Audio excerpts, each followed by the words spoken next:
don't know what's going on.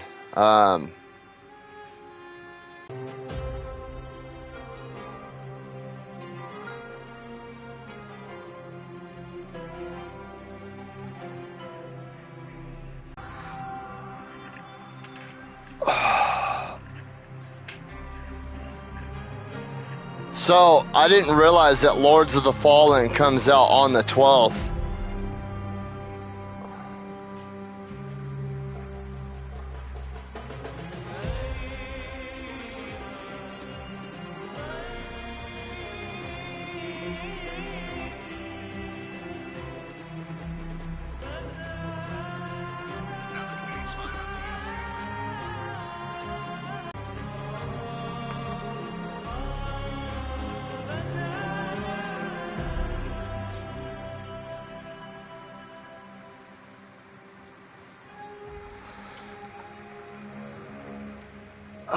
So, as most of you guys know, I'm not really an Assassin's Creed player. I played a little bit of Black Flag. You know, I swam around, I took over pirate ships.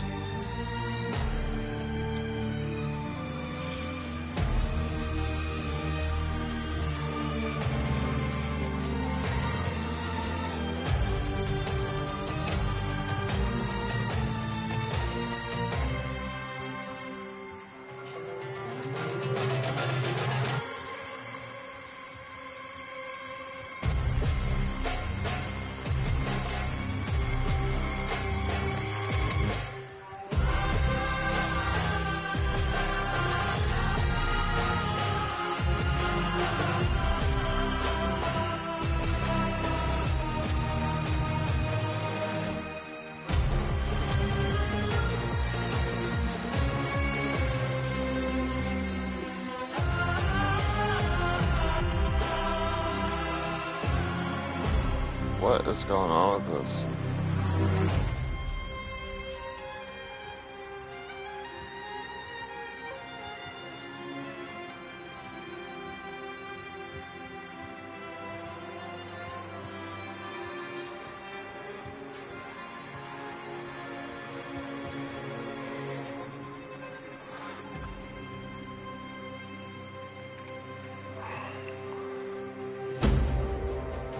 Kenneth, how's it going?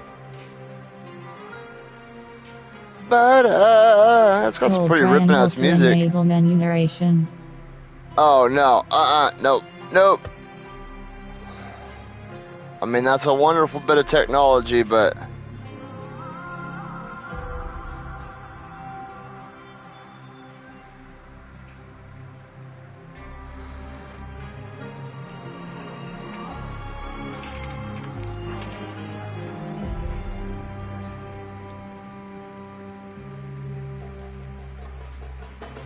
you know what? I can't help but appreciate stuff like that, though. I mean, I can't imagine.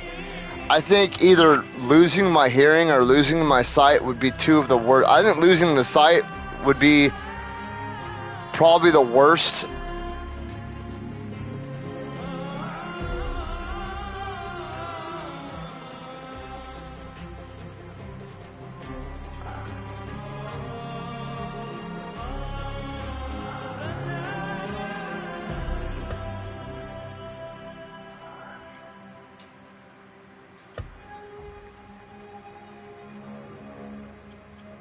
Yeah, we'll go with normal.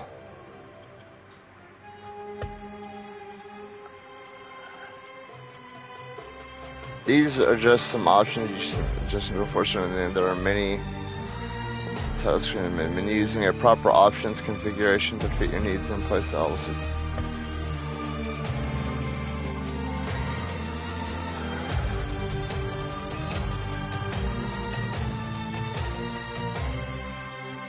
No, that looks good.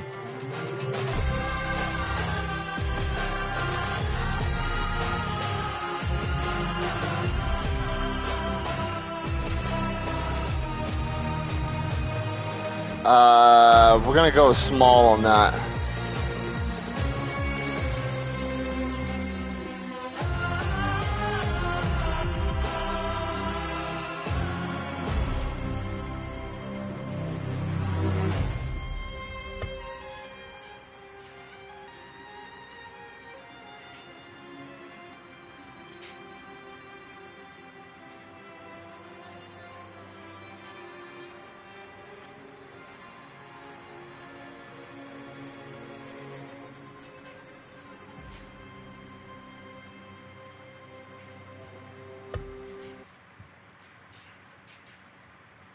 Oh, no.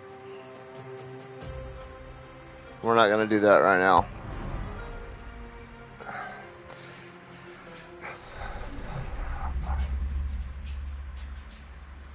You asked me once about this memory. I lied. I told you it was lost. I worried the wrong lesson would be learned. But this man lived many lives, and he has much to teach us. Of course, when he came to us, he was little more than a common thief, scrambling to survive on the streets of Baghdad, dreaming of a better future. Not just for himself, but for all those he saw suffering on the margins. For while he lived in a golden age, at the heart and the height of the Abbasid Caliphate, scratch its gilded surface and you'd find a rot beneath. The Order of the Ancients fought to rise and spread their cruelty through the land. The Hidden Ones, as we were known then, resisted, striking at our enemy from the shadows, an eternal struggle. Centuries ago, he was at its heart. Basim ibn Ishaq. He honored the creed. He challenged it. So must we. We have it in all of us to mistake the shadows we walk for the light we serve. The time may come when we will be tested as he was. I fear that time is coming soon.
Easy, Basim.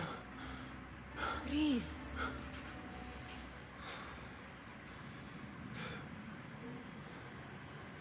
Was it the Jinni again? And what did our friend want this time? To strip the flesh from my bones? Dine on my innards? Never has much to say, yet it leaves its mark. I can still feel it crawling on my skin. Hardly original. You should tell it as much. Forget the Jinni for the moment. The day is new. There is work to be done. Derwish has left another contract. Who for? Them again? We would make more money selling water to a camel. Come, Nihal. Where is your sense of duty? Duty does not fill our bellies. But it does enrich the soul. I will be outside.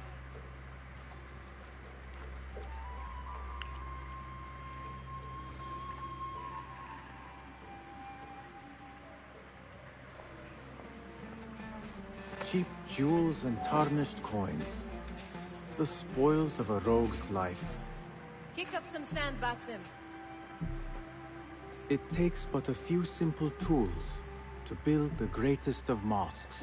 I hope you continue to share your wisdom, Father, wherever you are. But she could not resist. Wonder what it is about these ancient baubles that fascinates her so.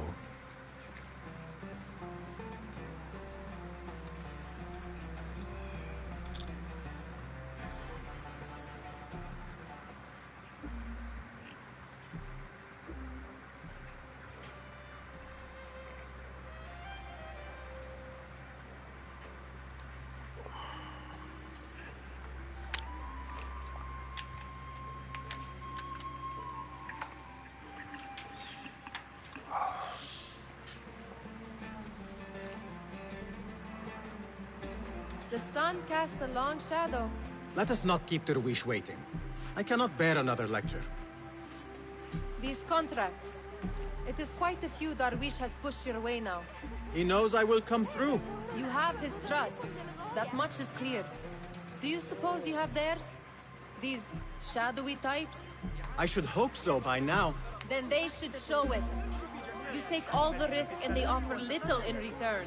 They are liberators, Nihal, not merchants. I know the stories. Still, the price of liberty should be enough to feed us. I mean, the world looks beautiful in this game. Dude, I finally... So, my collector's edition is still in transit. And I bought a copy for my kids for Christmas. Like an early Christmas present. And I was like, sorry boys, I gotta...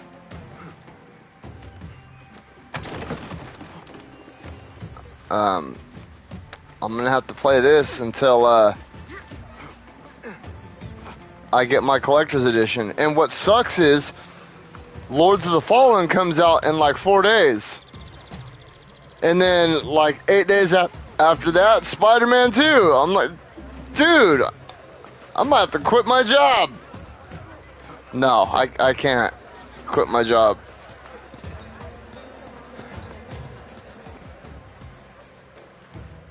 About this contract, I do not want you to mistake my words for pestering. I am only looking out for you, ya Sadiki. It is no inconvenience to stand up to our oppressors as the Hidden Ones do. Do you think yourself some hero of tomorrow? The next Gilgamesh? No.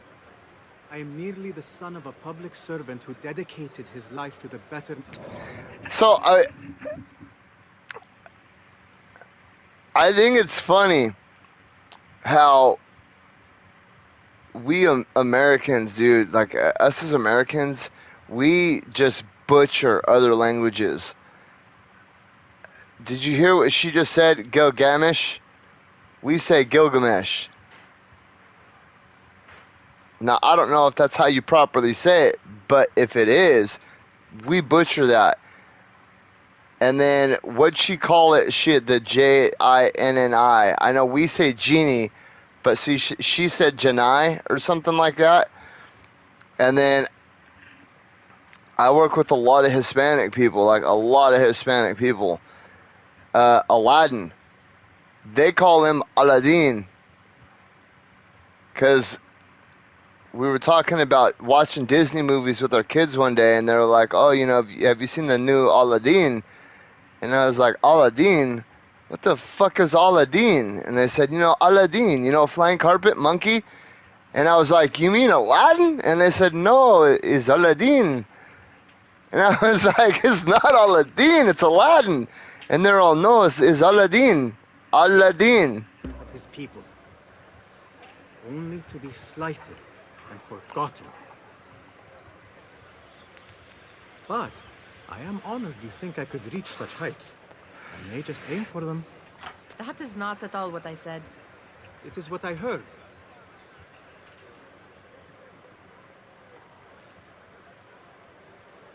Such crowds. Something important must be happening. The Yeah, Khalifa has been summoned to the one Winter that put his Palace. hand on his chest. It is surely his wealthy retinue that drives this crowd. I think in Middle Eastern culture, Perhaps demons they're in are the mood to jinns. offer donations. Ah, I see your meaning. A little sleight of hand to sharpen our wits. If this contract will not feed us, the Khilafa might as well. I don't know. I'm not too familiar with Middle Eastern culture.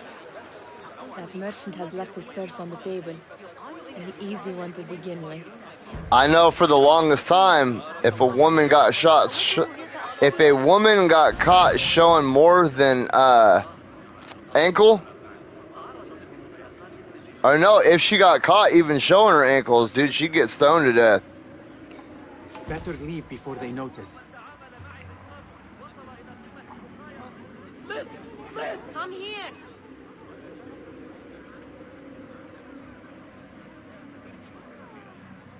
Ready yourself. I will pick them out. A keen eye and an agile hand. A formidable duo.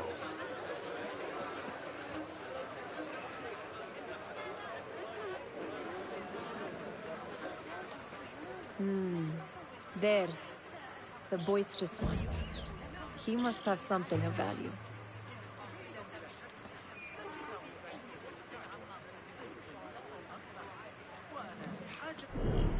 At least, so that's what, like a lot of the Muslim dudes I knew growing up where I lived at, that's what they said. What could be more important? Hey, what? Come here! What do you... Thief! I need help! Thief here! Look out! Thieves work here! And over there. By that stall. What else?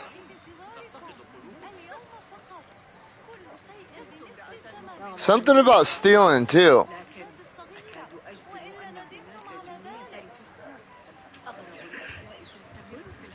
This family that lived in the apartments that I lived at when I was a kid, the dad told me, I can't remember if they were from Jordan or Syria, but my boss over at the gas station was from, my district manager was Jordanese, and then a couple other, I can't remember where Big Joe was from, but they said if you get caught stealing, they chop off your left hand, because they used to share potluck dinners. You know, the whole family would come together, and you know, there were no utensils and shit. The only people that had utensils were like royalty, so everybody ate with their hands. I mean, there were big ladles for like soups and stuff, but you just reach in and you grab everything with your food. And the reason why they chopped off your left hand, or no, it was your right hand, because you wipe your ass with your left hand and then you eat with your right hand. So if you chop off the right hand, nobody's going to want to eat with you. That could have just been some bullshit he was telling me, but like I said, I'm not really familiar with Middle East. I'm more familiar with like Hindi culture, because the town that I grew up in, it was all Sikh and Hindi. And all right, how do you do this? Perfect. We say that.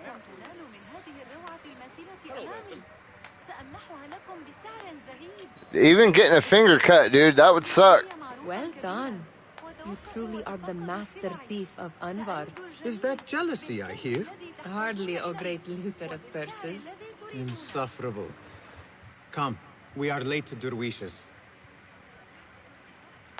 هلم موسم التجارة في انتظاركم اليوم فقط كل شيء بنصف الثمن لا تفوتوا هذه المعجزات الصغيرة وإلا ندمتم على ذلك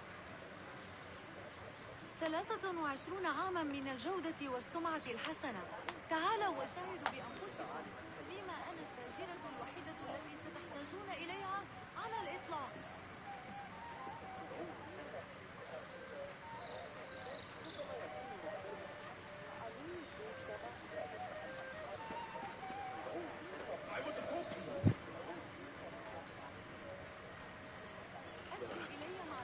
وتوقفوا وتفقدوا السلع سأرد الجميل بالكنز الذي تحتاجون إليه وبالسعر الذي تريدون يمكنكم ترك هذه الصفقات المذهلة هكذا وحسب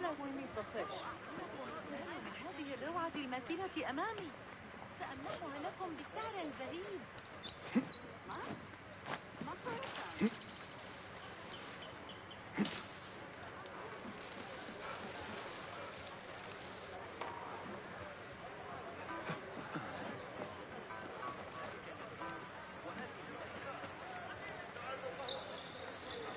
So I used to work for this company. I don't want to say the name of the company, but all of upper management, it was owned.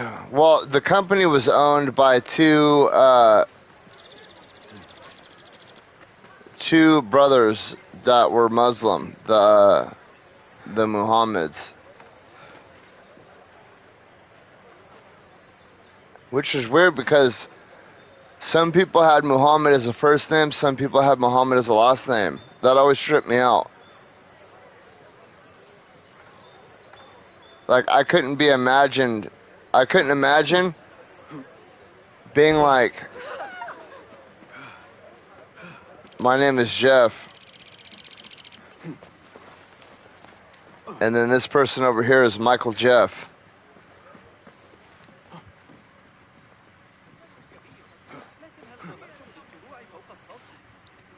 But they used to tell me stuff, like I had this image in my head of what the Middle East looked like. And in my head, it was just like this dry, arid place, you know, nothing but sand and like brick buildings and like sand brick buildings. And my district manager, his name was Muhammad Kalani. Fucking awesome dude. Super awesome dude.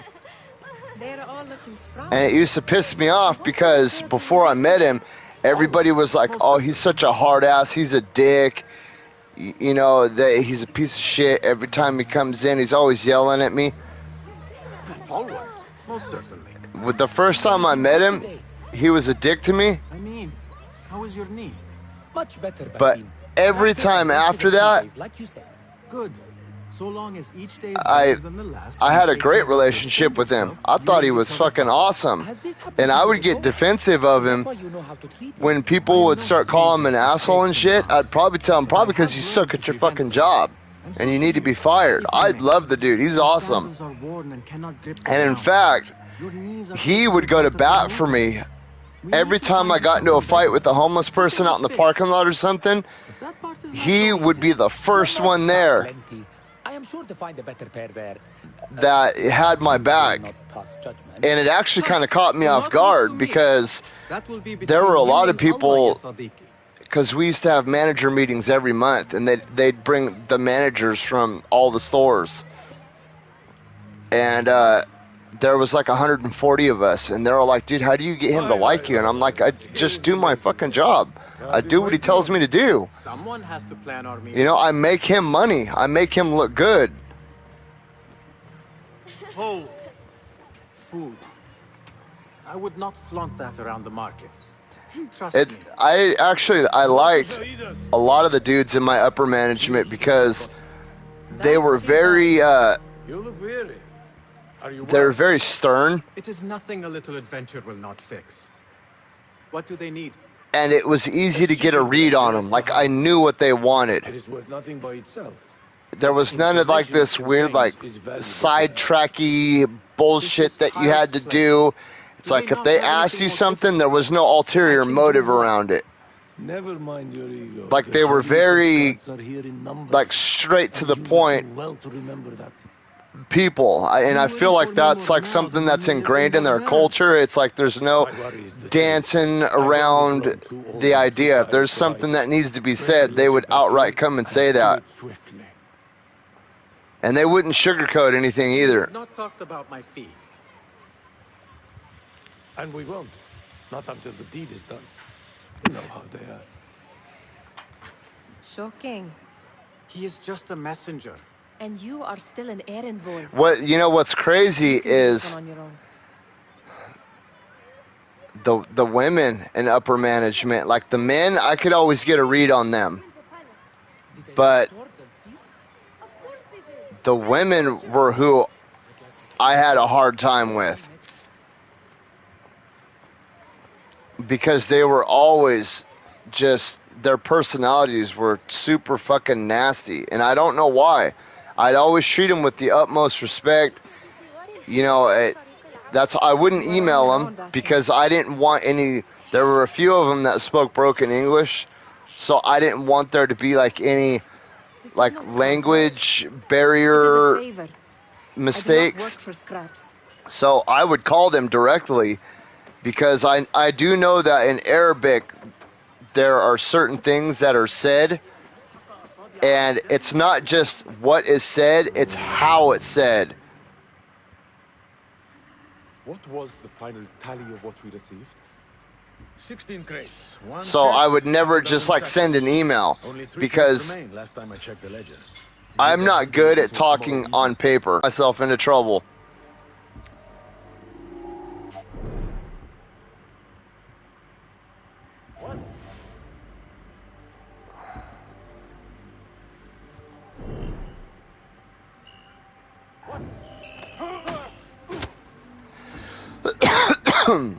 If I am seen, I will have to flee.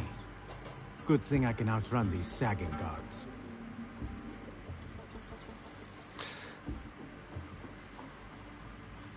One thing that was hard, because I had like 30 people that were up above me in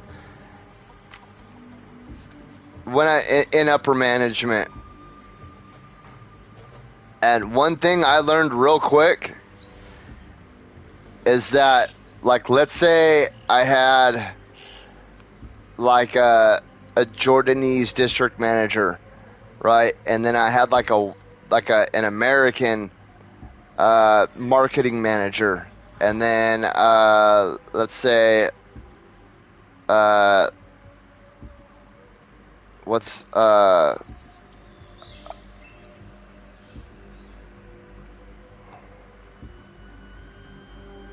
not Persia, it's yeah, maybe Persian sales manager, and I had the marketing manager telling me to do something, and my district manager was like, fuck that guy. No, you do what I tell you to do. But my marketing manager was like, no, we need to go, this is what we need to do. If I pissed off my district manager, every single fucking, even if they hated each other, every single one of the Muslim side of upper management, they would all be mad at me. As where if I pissed off the American marketing manager, right, then some people would kind of put me on their shit list, and then other people would be like, yeah, fuck that guy, dude, he's a dumbass. I mean, I gotta give it to all the dudes. Like, I learned a lot from these guys about solidarity and unity and all that shit, because they would all stick together.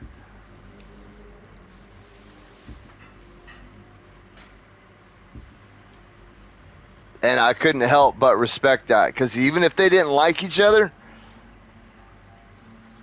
they still stuck together, and they still unified under one banner. I miss working for those guys sometimes.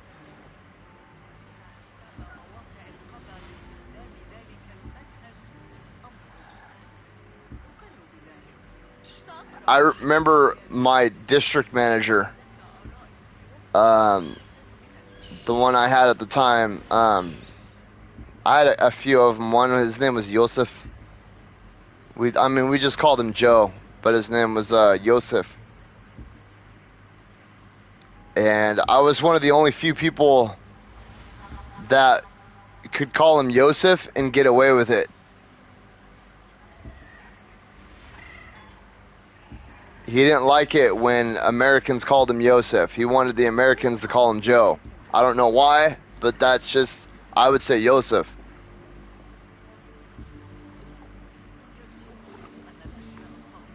But my district manager at the time, Kalani,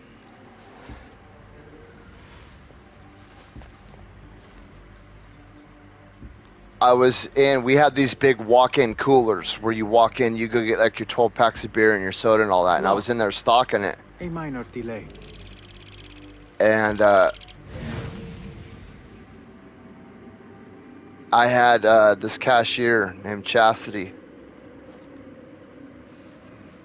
And she's one of the best cashiers I ever had.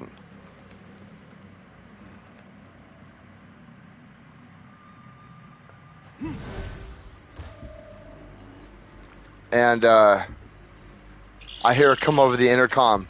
Jeff! So I come running out, and she was like, some dirtbag just stole a bunch of hats off the rack. Dude stole like $700 worth of hats and like $400 worth of sunglasses off this rack. He just like shoved them all in this duffel bag. And my boss Muhammad was sitting there in my chair doing some paperwork. And he stood up, and he's a big guy. He was like 6'3", 6'4". He was fucking tall. And I come walking out of the walk-in, and she was like, he stole a bunch of hats. He stole a bunch of hats. So I fucking run, and I get my keys, and my boss was like, no, what are you doing? And I hop in my car, and I chase this motherfucker down the road. And I caught up to him about a mile down the road. He was kind of like cruising along on his bike, and I fucking slid right up next to him. And I just hopped out of the car and started walking right towards him, just not giving a fuck. And he was just some like local junkie, some track marks all over his arms, just some dirtbag. He was like, what can I do for you, officer? And that just fucking pissed me off. And I walked right up to him, and I grabbed his duffel bag. I said, you can either give me the duffel bag or I can knock your ass out and take the duffel bag. And he kind of like held on to it for a minute.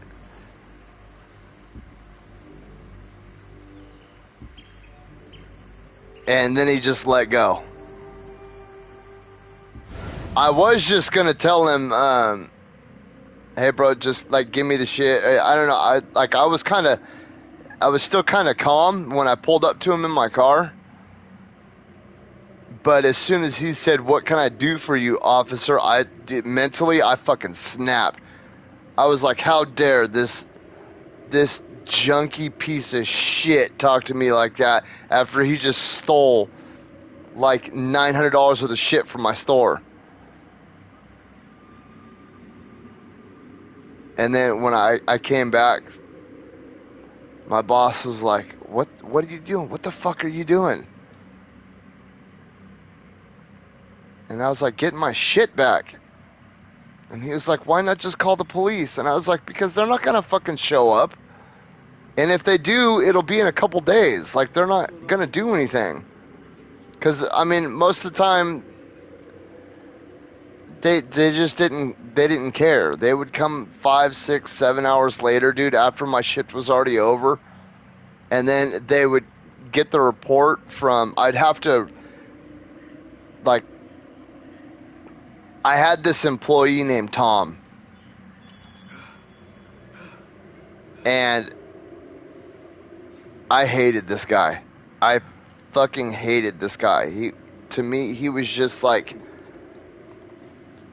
he was the type of person that would do the opposite of what I told them to do. And then he would walk around telling people that he was the manager. I couldn't schedule him with me because his persona pissed me off so much that it made me want to just, honestly, it made me want to punch him in the face. And he would start doing shit like he would start talking politics with my customers. And I told him, I don't give a shit what side of the political aisle you're on. I do not care. Stop talking about politics with the customers. Because I live in a mountain community. You know, up here, I live in a dominantly red community. And I mean, it doesn't matter either way. Red, blue, Republican, conservative, I don't give a shit. But one thing I know about business is there are no politics in business. It's just all about making fucking money, pleasing the customer. And he would do shit like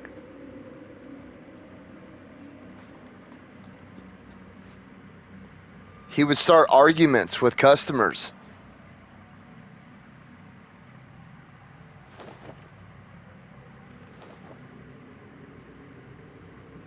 And it drove me insane. Because it was driving away my customer base.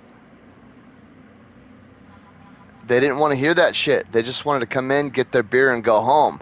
And he would start these political debates out of shape, and he'd start screaming about how he hated Trump, and I don't fucking care, dude. I don't care. Nobody fucking cares. These people just want to get their fucking beer and go home. Shut up, dude. I don't want to hear about Obama. I don't want to hear about Biden. I don't want to hear about fucking Trump. I want to hear you telling the customer to have a nice day, take their fucking money, and move on to the next person. Stop talking about this shit with the customers. And he tried to file a complaint against me because he said that I was stifling his political free will. And my bosses were like, no. They even told him, shut the fuck up. Stop talking about politics at the register.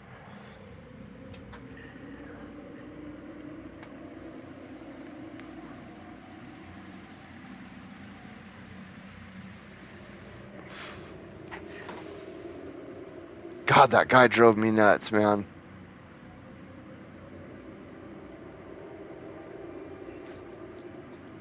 I actually had a customer file a complaint one time because he was walking around. My regulars loved me. I mean, I took care of my people, all of them. And my regulars knew this. Like, we had a low-income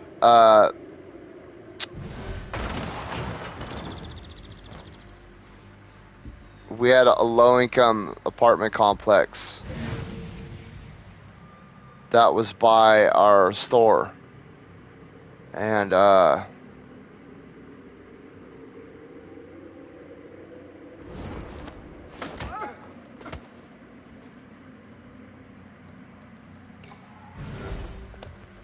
dude, low-income apartments, it's mainly single women on a very fixed budget.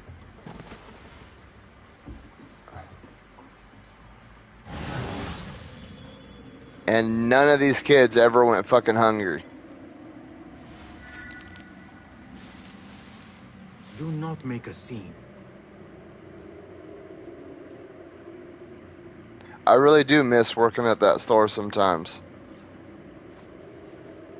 I mean, that company in general. I worked at a lot of different stores for that company. I worked at, I think, 32 different locations for that company. I mean, Redding, Sacramento, Bay Point, Jackson, Ione, Diamond Springs, Bay Point, Concord, Pittsburgh, Live Oak, Yuba City, Olivehurst.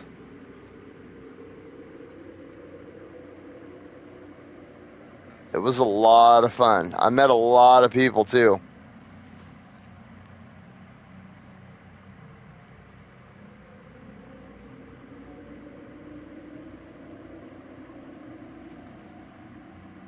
Fuck it.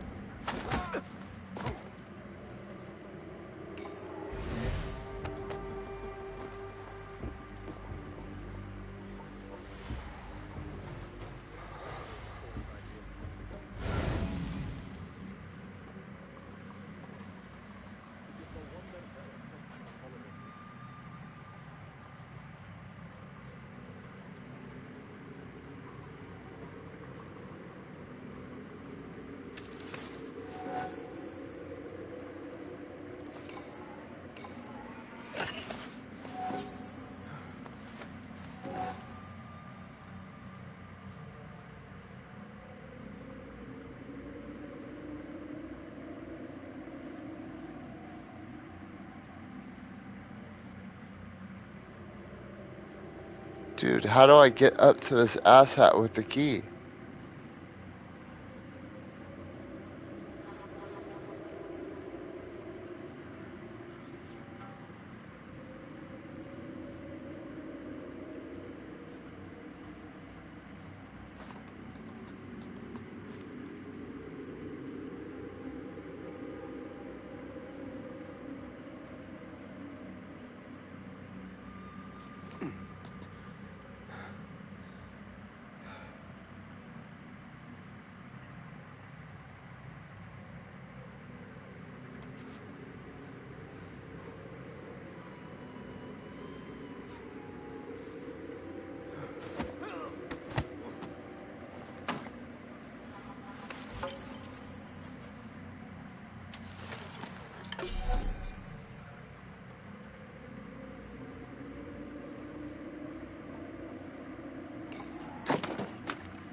There.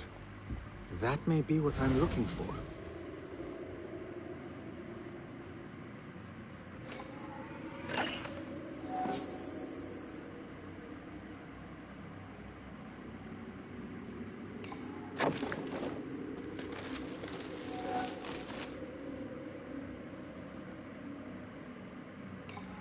I wonder what secrets this ledger holds. Maybe I can get the old grouser Derwish to squeeze a hint out of our contact.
يستطيع إدريس تقويمه من أجل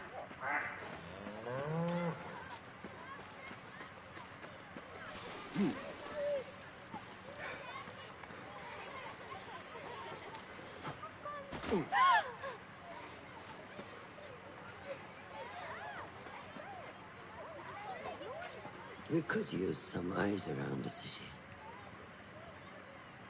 I'll see what I can do. She looks important. You should haggle for a better fee. Ah, Basim, what timing? Did you get it? Without a fuss. Give it here. You are one of them.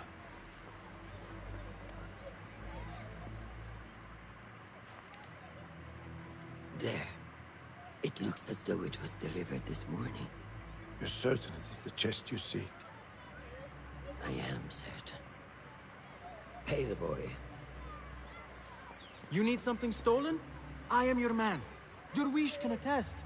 He has given me all your contracts. Then you have done your part. I can do more. 2 of my best men died on this pursuit. I doubt a street thief would fare much better. Then let me join you. You have 2 openings.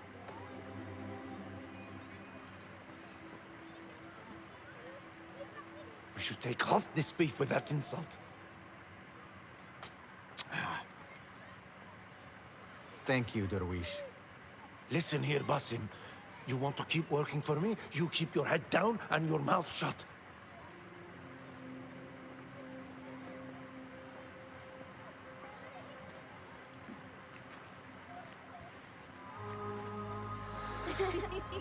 Why must you embarrass yourself like that?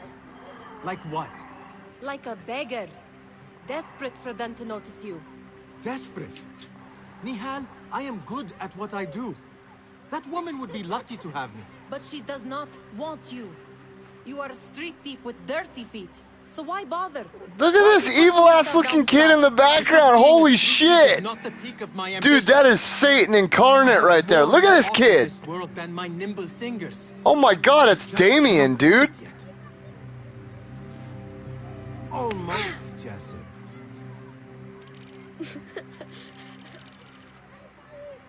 What is this? Aha! This is my latest creation. It helps me fend off angry merchants when they... catch me digging around their wares. I will consider myself spared. You smell foul. What is that? We have been fishing at the harbor since morning. Terrible luck, though. The harbor? Did you happen to see or hear any fuss over a chest? Ah, yes, a black one. Very beautiful. Some burly guards took it with them to the palace. Shukran laka, ya Jasib.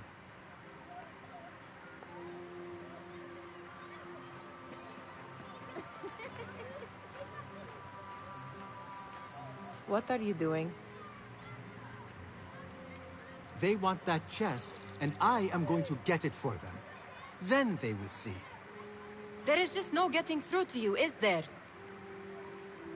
And I know where we might scout one. That is if you can bear to follow my lead for a change. You do not have to get involved, Mihal. I know your feelings on this. It is utterly foolish. But it seems I cannot stop you. So I will come with, and nag you until you decide to abandon the idea of stealing a chest from the Khalifa's winter palace. When you say it like that, it only excites me further. Are we going or not? Lead the way. This is a mad plan, Basim. Even if you were to succeed and they welcome you into their ranks, what then? Will you forget about us? Of course not. Nihal, their interests are our interests. You, me, and every other street dweller who has been cast aside. Living off scraps and dirty water. I can be an instrument that sees us out of that life. That sees that Jasip can use his talents to be a real craftsman. That sees that good men are not cast aside as my father was. And no children left wondering what tomorrow will bring.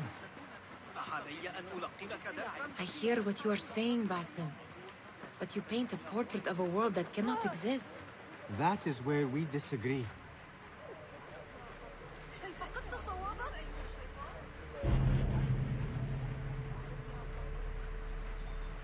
There it is, the Winter Palace. Come, this way.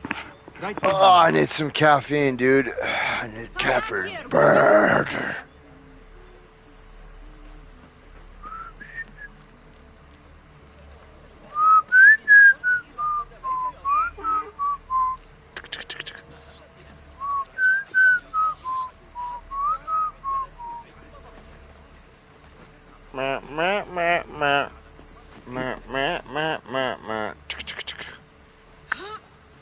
Here. Let us wait for nightfall.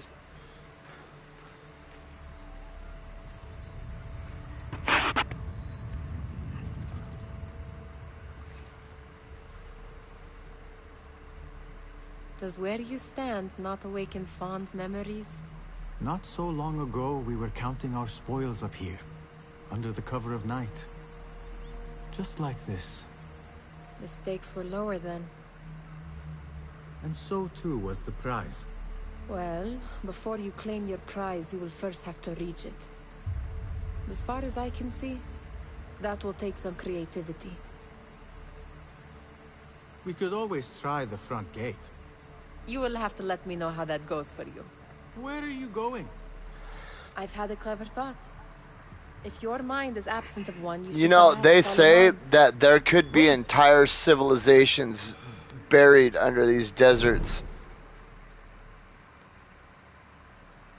They say that in the what is it, the Sahara, that's in the Middle East, that it used to be a rainforest almost, just this extremely lush green area, and then over time it became this arid desert, and it's incredibly hard to map it because of the changing terrain. The terrain is constantly changing. The sand moves like water, getting blown around the desert. But I guess they've already made a couple like critical discoveries of this shit that's been buried under these oceans of sand for thousands of years. Okay, the hidden ones need a chest on. Jesse spotted guards taking. When in palace, the content of the chest is still known, but if the Caliph is involved, it is certainly worth the risk. Nihal knows how to get inside the palace, but there might be other ways to quietly sneak into this heavily guarded place. Look for ways to infiltrate these places.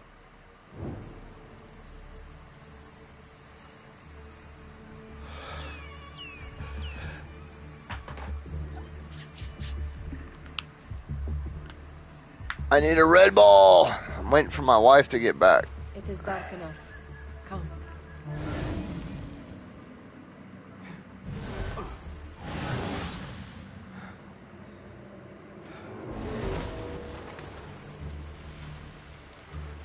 Nihal! Fastening yourself to my tail, Basim. Very sensible. I know how you hate to be alone. I see some guards just that way. Lentils with lime sauce, pomegranates and lemon.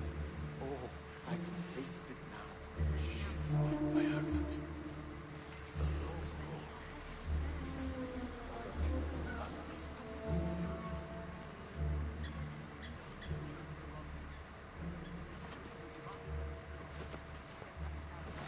Careful.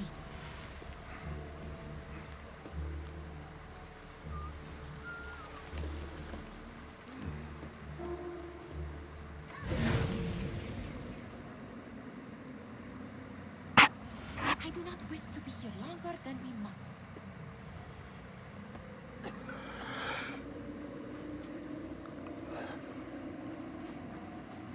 I would love to go to some of these places like this, dude. Just because, dude, there's so much history here. I mean, some of these places, dude, have like the architecture and all that is just thousands of years old, dude.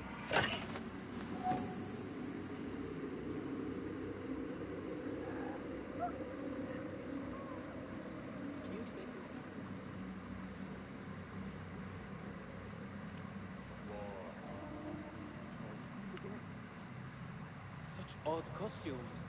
Keep your mouth shut. You'll only invite trouble.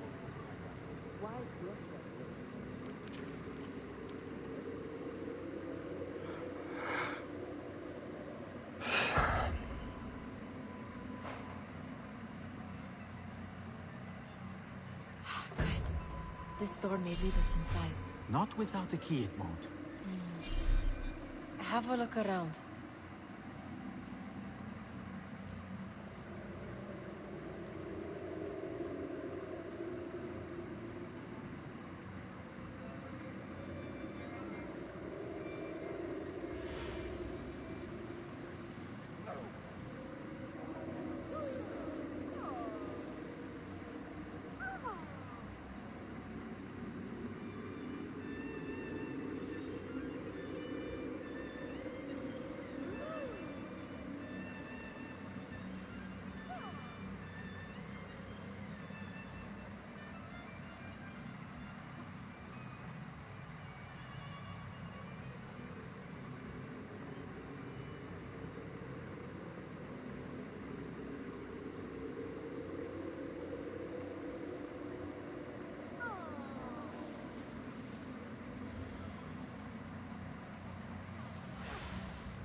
Shh.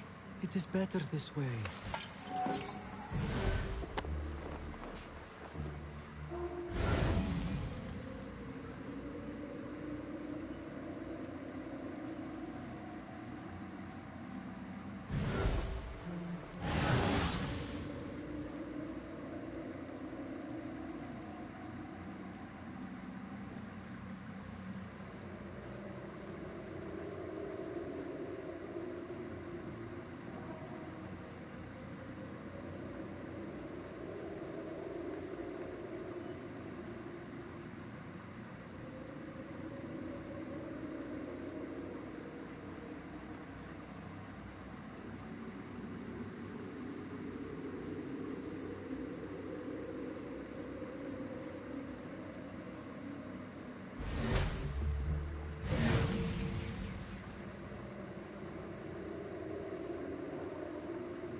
Any luck finding a key?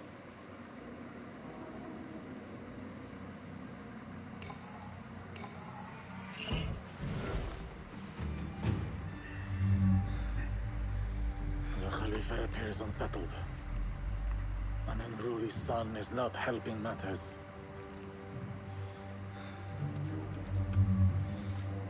The young man is eager. It's his first time in the palace, is it not? Let him wander, I say. Cater to his needs.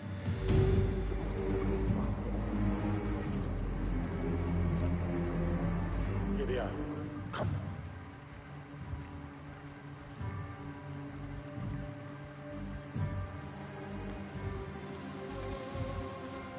Through there. The Khalifa awaits you.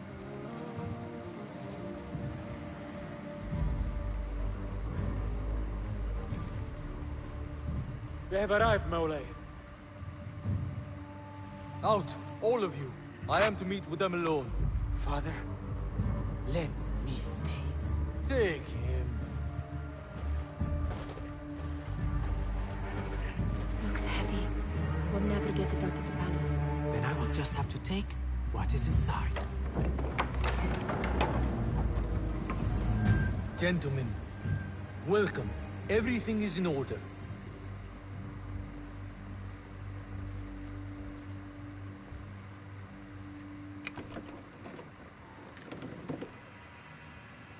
I understand this means a great deal to you. Rest assured, it will be well protected here. We will accept nothing less. We will carry out our work and return to you when we are ready. You should know... You saw nothing of this. You say nothing. Do you understand? Yes, of course. Perish the idea. Now is our chance.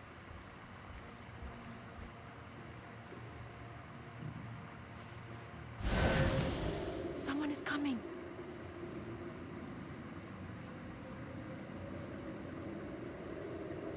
This way.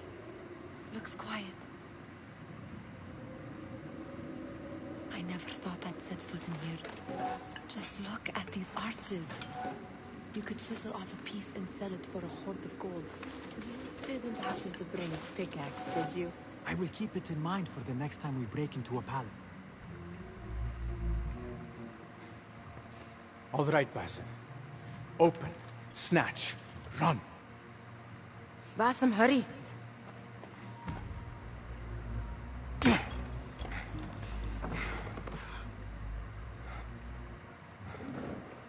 Basim!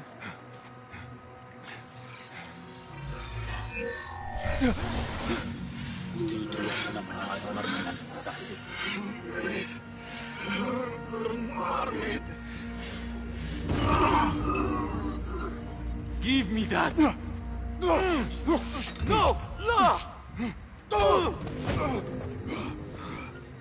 No! Do you have any idea what they will do to me? Please, I am sorry. This is your fault! Stop! Please! You thieving little rat!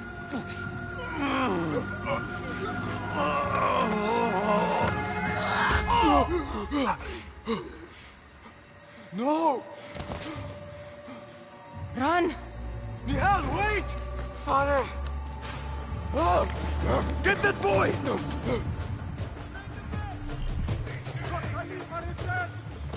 Find that boy! There you are! Here, dog! Remember Ibn Dawood Gambit?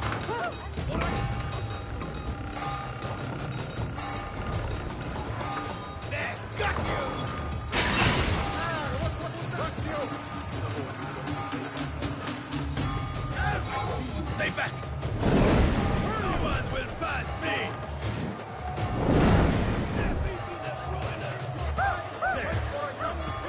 Over there! I see him! You! Come over here!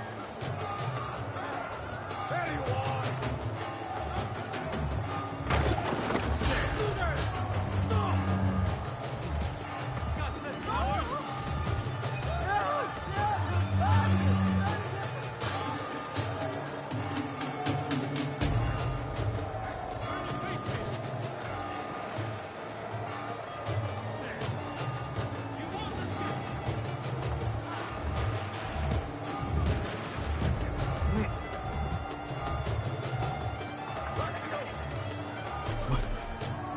What have we done?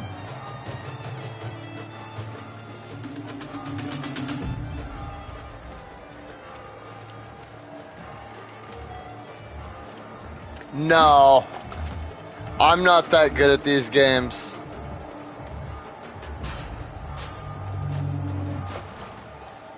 If I had more experience with them, I definitely would play it on hard.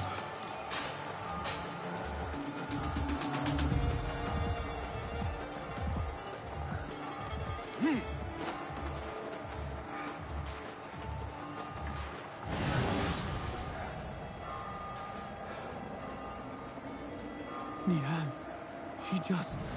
What was she thinking? I need to find her. She would have gone back home.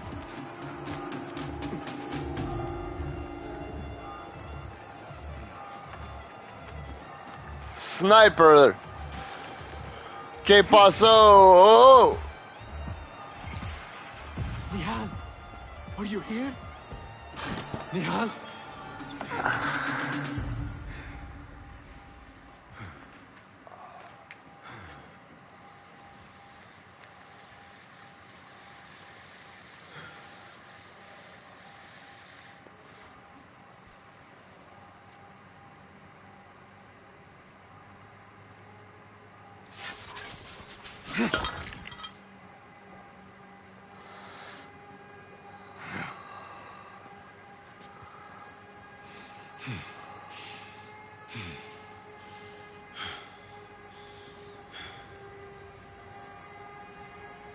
Riff raff, street rat.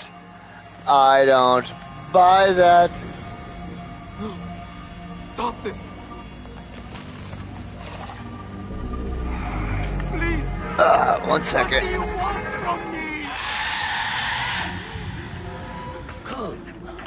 Calm, Basim. Nihal? Not quite. Are you well? Good. Because I need you to tell me about this. I do not know what you mean.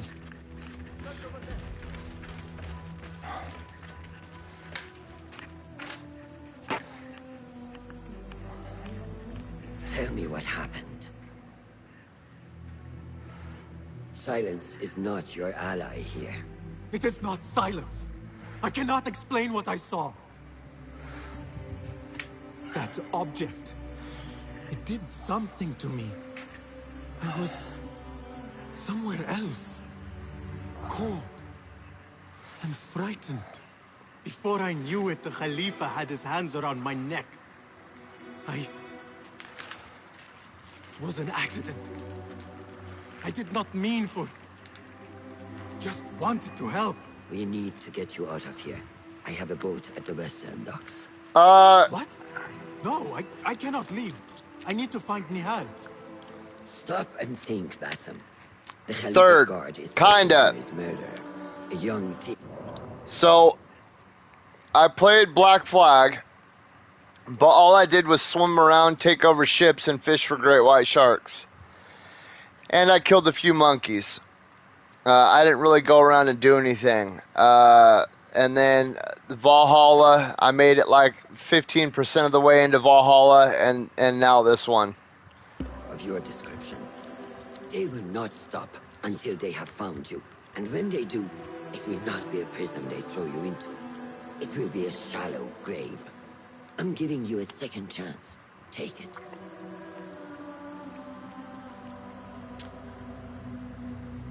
Nihal, Derwish, they are all in danger.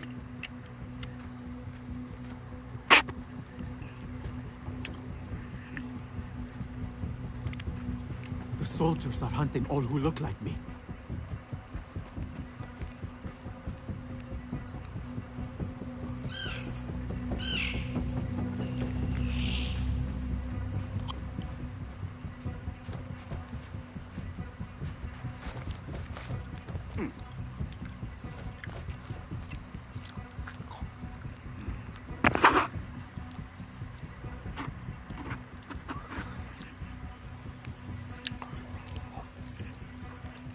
Yeah, I was pretty pissed when they canceled that reboot, and then they came out with that side-scrolling game.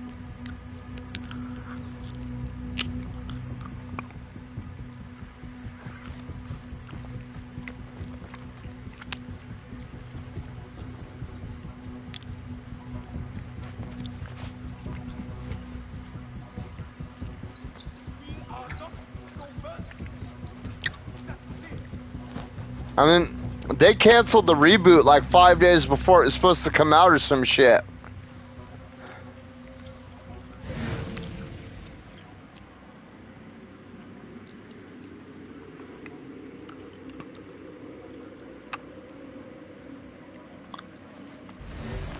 I will not be safe for certain if I do not lose these guards.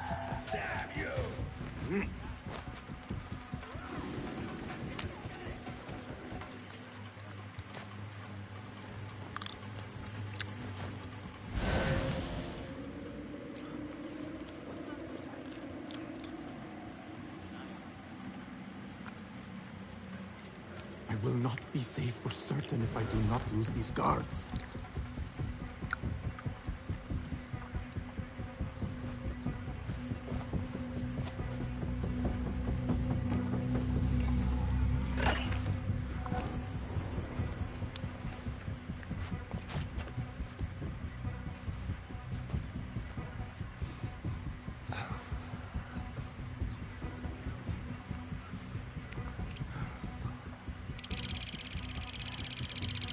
I know, right now, I mean, I think they're pretty good. Like, the Valhalla was a lot of fun. Black Flag, I had a lot of fun.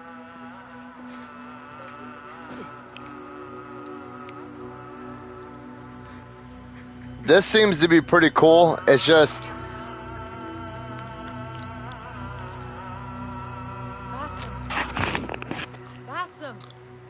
Avert your eyes. Oh.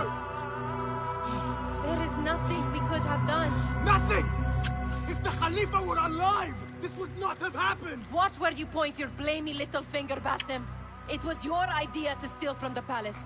Also that you can impress your cunning friends. I saved us. You killed them! You did this! It came from over there! I hope I never see you again. Hurry!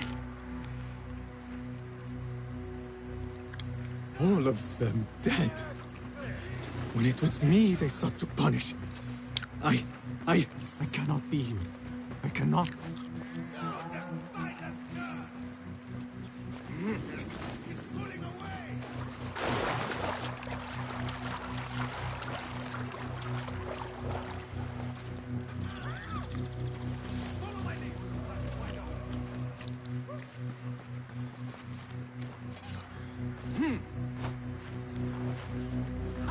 Anyone in there? Great tragedy has struck. I demand you open.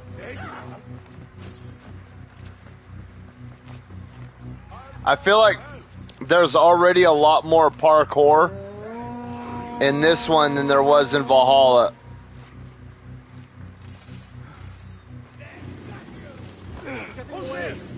Got you!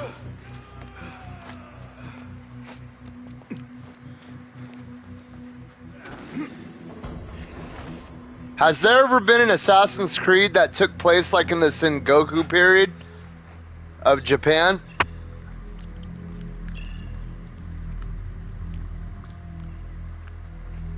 Stop!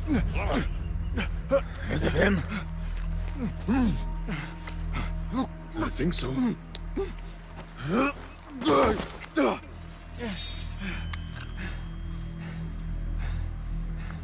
Good enough.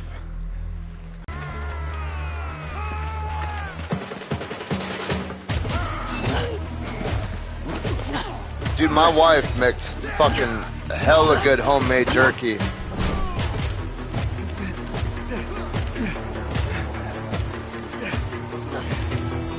That's all the Sengoku period got? Was a mobile game? Oh, What are you doing? Rip.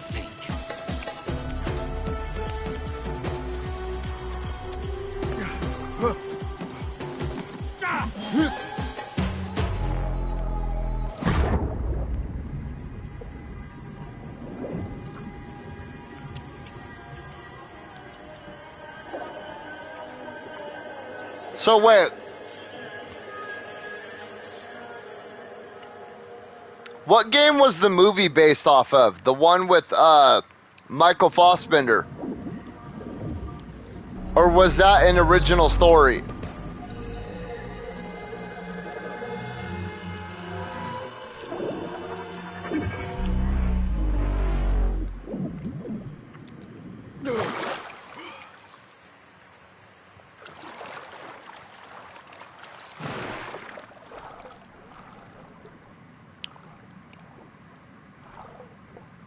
Game was based off the movie? Which one?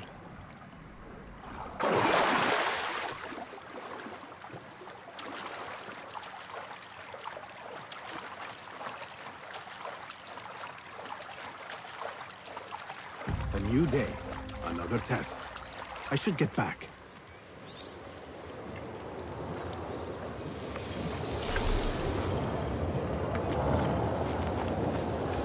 Oh, okay.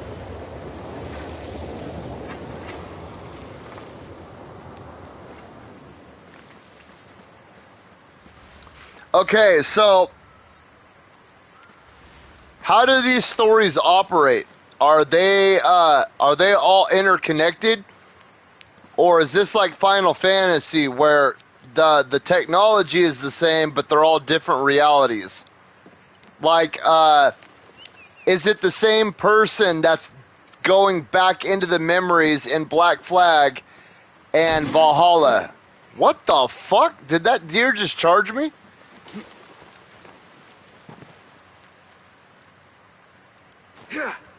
Come here, you little bitch. Come here.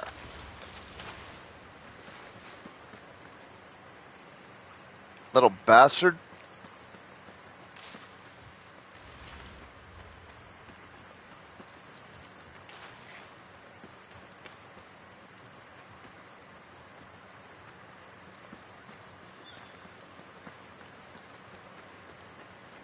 What the hell is that? What is that? Is that a fucking gremlin?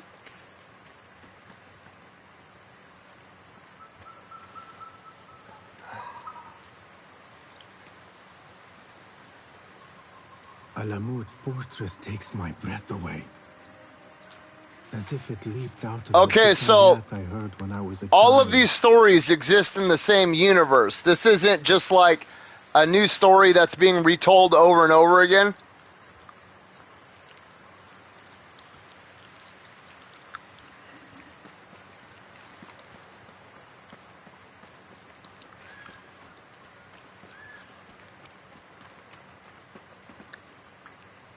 So when I picture this game, I picture like a lab with a bunch of different memory machines, and there's a bunch of different people going in.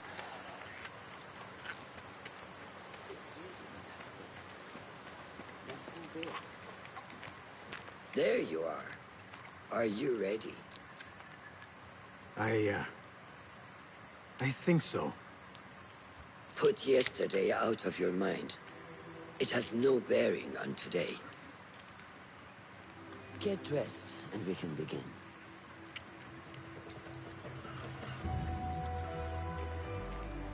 I find this a little hard to believe because he just botched that whole fucking thing.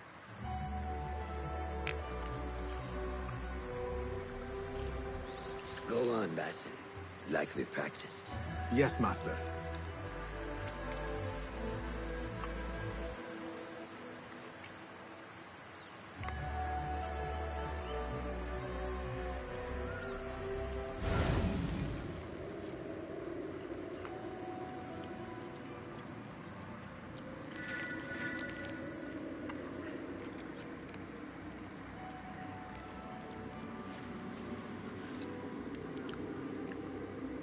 Wait. So if there's no animus, how are we entering the memories? Is it just like an echo or something?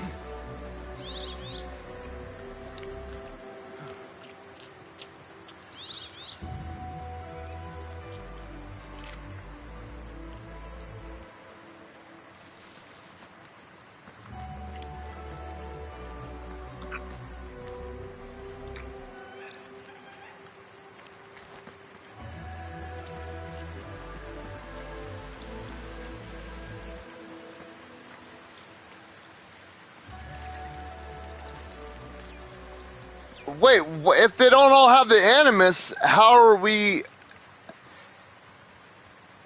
going back in time?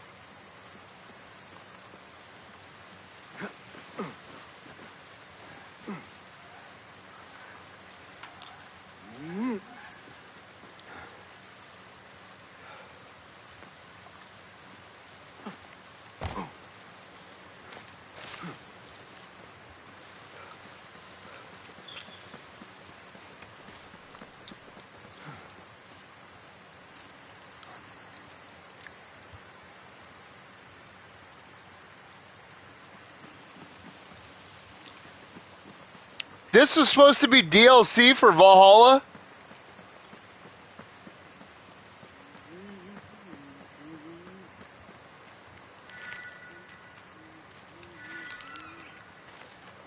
That's crazy, dude, because Valhalla's big. I mean, for an Assassin's Creed game, it's big. Especially with, like, Dawn of Ragnarok and all that. I need to finish Valhalla, dude. Valhalla was a lot of fun. It's just hard because... Winnie! Shit, we got Winnie, Nathan, Sniper, Kenneth. We're starting to get a party going.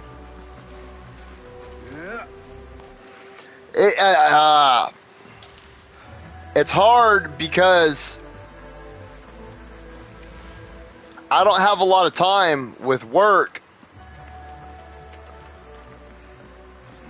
Just 'cause lately we've been doing a lot of handwork, and handwork for my company sucks.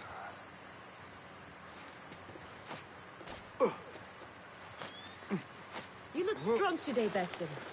Keep training. So we got two Nathans up in here, huh? Steady. No. Yes, Master.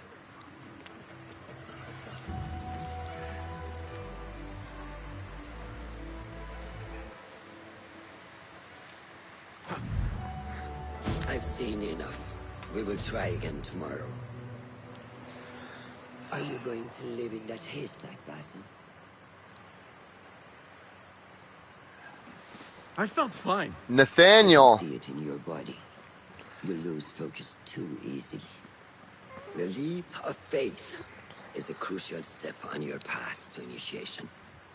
It is one of the That sounds. first and most When I hear Nathaniel, that it sounds very British. Successfully, you must first center your mind, body, and spirit. Embrace the fear. Quiet it. Find the stillness. And let go. Yes, Master. Let's return to the camp. So wait, this guy is in Valhalla? May I ask you something? You may. Back in Anbar, at the palace, I witnessed a meeting between the Khalifa and 5 masked men, order members. The Khalifa was meant to protect the object they discovered, but he knew nothing of their plans for it. He did not even know them by name. How does the most powerful man in Baghdad bend such a fearful knee to the faceless? The Order has held dominion over such men and their empires for centuries. Her voice is irritating. Them of their truth, that they are the natural arbiters of the world. The Khalifa was but their puppet, and the same will be true of whomever succeeds him. The entire Khalifa is under their influence. Wait. Basim, speak with Fulav and see if he needs help. So this game takes place before Valhalla. Yes, Master. Okay, so you said that Basim is in Valhalla and he's pure evil. At the beginning of this game, the narrator was like, I didn't want you to enter this memory because it's not a tale I wish to be told. So this is a prequel for Valhalla. That's fucking wild. Have you seen Mentor Rayhan? I love a good Easter egg, dude. I love a good Easter egg. Thank you.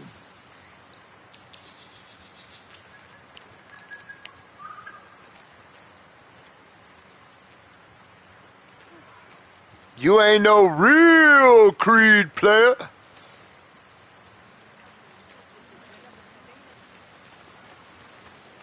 How is Noor, the brave eagle? Will he fall, or will he soar? You will soar, ya Sadiqi. Inshallah. Thank you. We have a similar spirit, you know. What gave you that idea? One of the Banu Musa was angry at you, and you were unfazed. Remember? I did not touch his hammer. You refused to apologize for something you did not do. I respect that. Stubborn, like me. I have been called worse. Have you seen Fulav in camp? Dude, the next 2 weeks is going to be rough. Because I've almost got Origami 2 Dude, they took away one of my platinums. Remember, I had 30. You guys were watching a couple weeks ago when I got to number 30 with Arkham Knight. So I don't know at some point in time, because yesterday I finished the platinum for Dishonored and it put me at 30 again.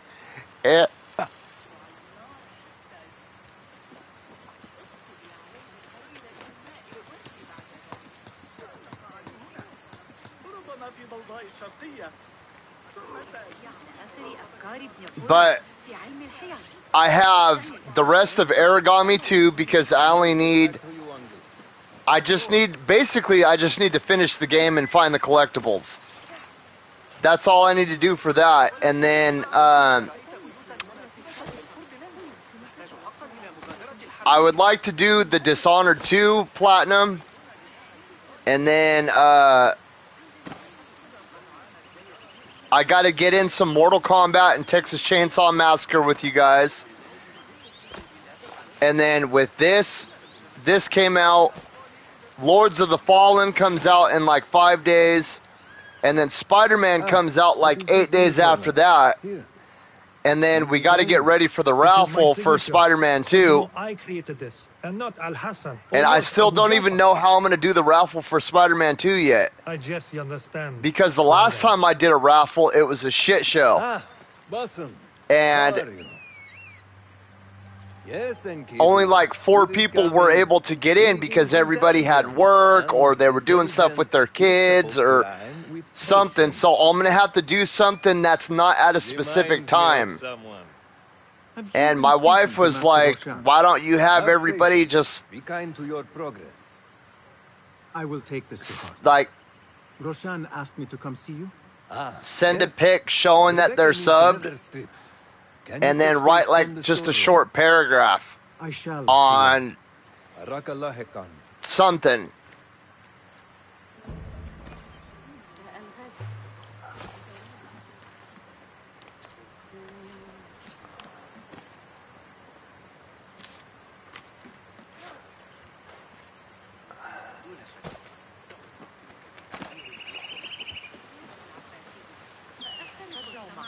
Rebecca needs leather strips from the camp's storehouse.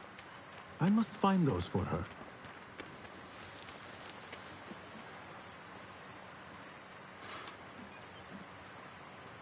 That is not it.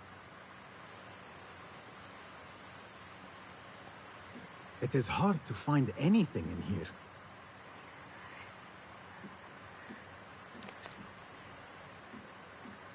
No, that is not a strip of leather.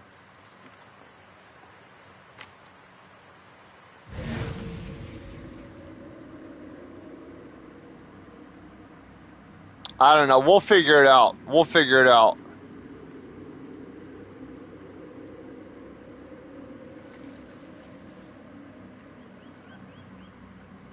I need to figure out how I'm going to get it to you guys as well.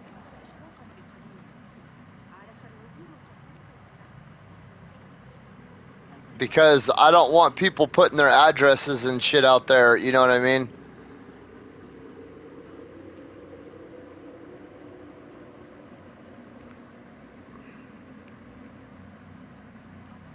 You guys think I should do a physical copy, or do you think I should do a digital copy and then just email the code? You mean the order, Aban?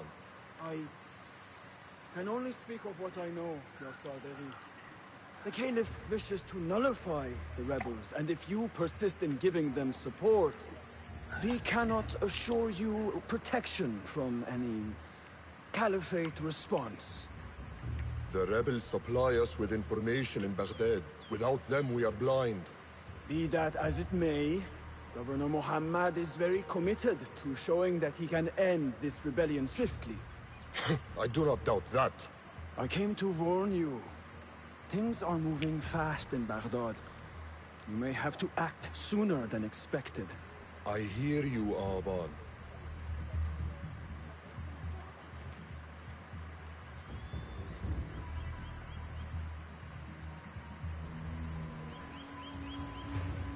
So the Tahirids who govern these lands are the only thing standing between Alamut and a full-scale attack. A fragile peace. How long will it last?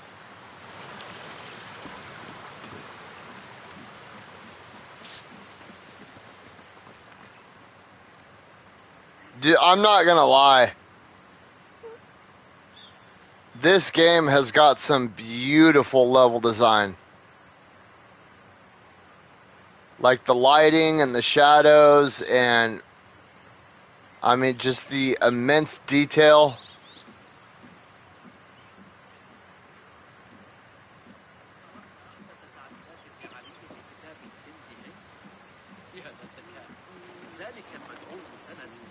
How does construction go?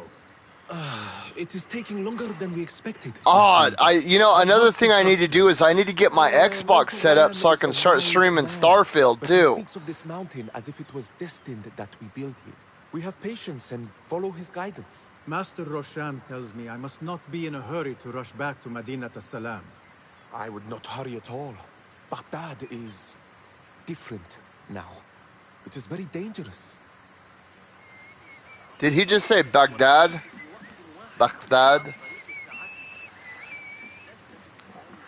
That was one thing I could never. It was really hard to get. All my bosses were helping me to try to learn Arabic, and that sound. It's hard to do without a bunch of saliva coming out of your mouth. Same. That's same. Are you just wandering the camp aimlessly now? No. Because I you have gotta. this letter for you. Will it And do? my mouth waters a lot. Apparently, you've moved So faster with your sometimes sword. I would be protested, but Roshan insisted. saying something and I'd Here is your dagger. bacha, bacha, bacha, chaba, And your sword. achba. I am proud to have worked on them. Oh, that's a sick ass blade, dude. That is a sick ass sword. This blade has character. Why would I make anything less than unique? I am in Ooh, your Rebecca's debt. hot. I was not expecting new weapons today. Repay me by using it on the Order. Make them feel the sharpness of its character. Does anybody here remember a game called The Order 1886? Roshan said you had further training. It came out Show that new sword of yours. with the PS4. Yeah, it came out like a month or so after the PS4 came out. My knife, and it has improved my accuracy greatly. If you throw it just so, it sails through the air, swift and true. Shall I remind you how to use a knife?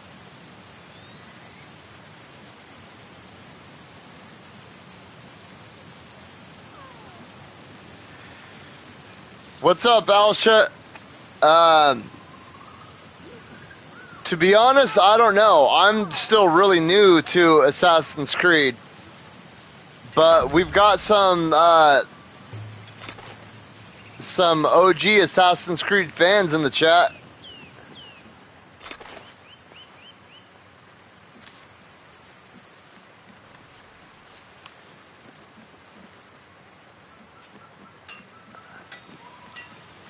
Other than like dipping into Valhalla and dabbling in Black Flag, I've never played an Assassin's Creed.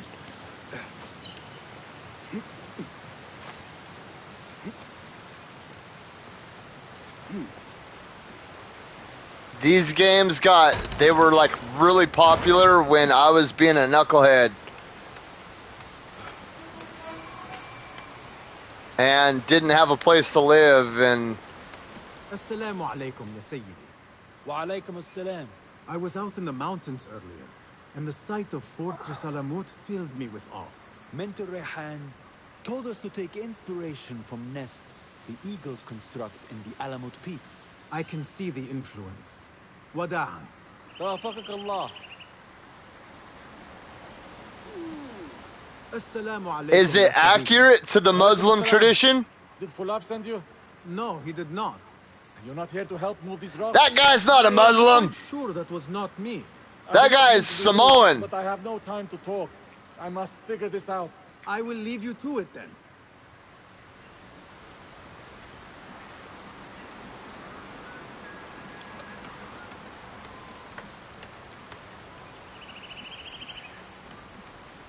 This is Jason Momoa right here. If he stopped working out and started eating pizza every day, I swear to God, dude, that looks like Jason Momoa to me.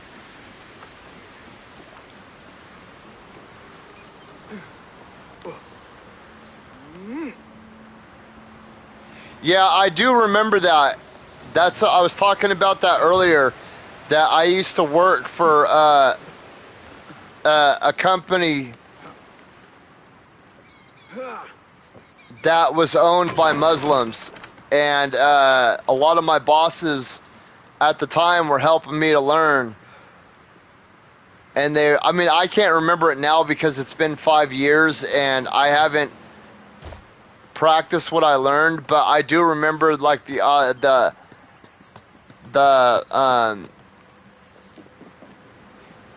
Assalamu alaikum, and then you don't say it back. If somebody says that to you, you don't say it back. There's something else that you say. It's like Salika Salam. Like I said, I can't remember. It's been 5 years since. Basim, time for combat training. No, 6. I was surprised when Rebecca. 5 years. Yeah, 5 years. Is a sword not a coarse weapon for a hidden one? As hidden ones, we must become proficient with a number of weapons. I remember like El Dakur, El Dakura. But how would you use it? I am here to learn that, Master. Are you truly here? Well, yes. I believe so. You are here in body. But are you here in mind and soul? That's what it is. Okay, yeah. No, it is the difference between life and death.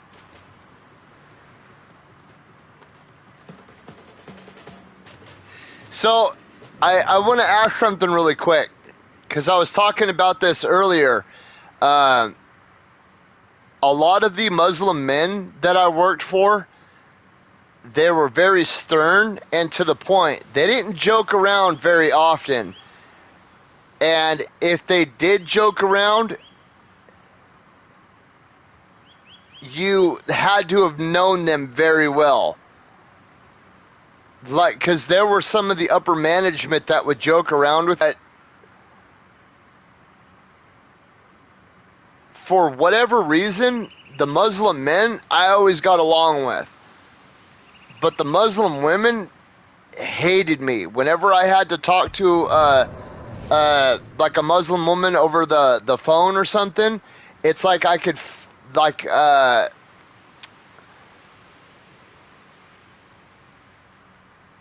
don't know, they were always very bitter towards me. Like they snapped easily at me. If that's why I stopped emailing back and forth between corporate, because I didn't want there to be like any language, you know what I mean? Like, we need to talk can mean several different things. It can be, man, we need to talk, or hey, we need to talk. You know, I didn't like any of that shit.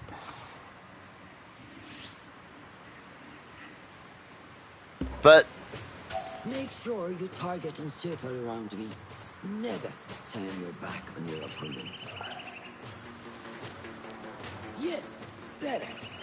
Show me your quick stab first. Good. I'm waiting for you.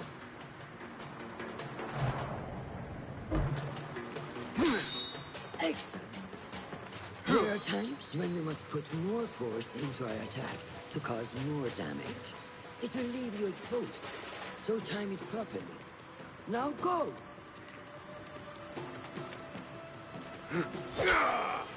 That's it!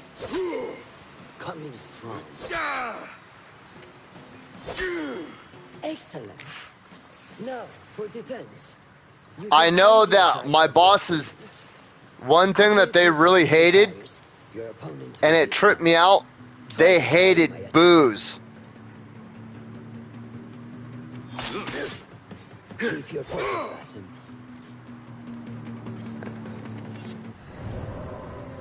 When we have strict rules for how a non-married woman.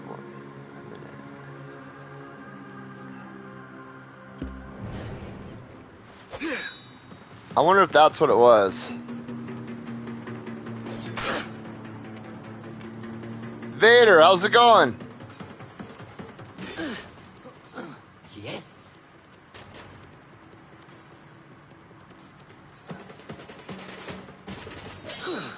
That's good.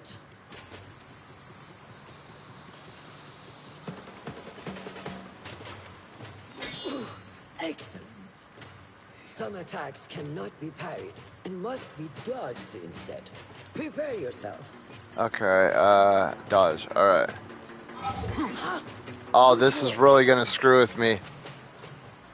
This is really gonna screw with me. That's the way.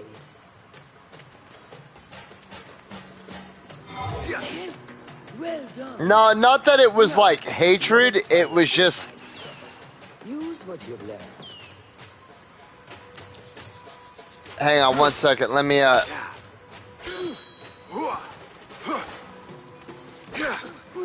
That took me by surprise.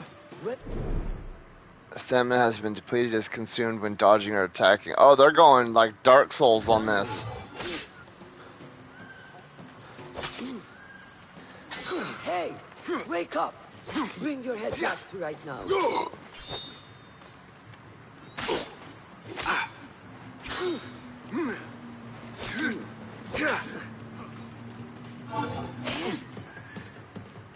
Damn, I keep trying to hit circle. Ah, I keep hitting. Dude. It's so weird. I'm gonna have to change that.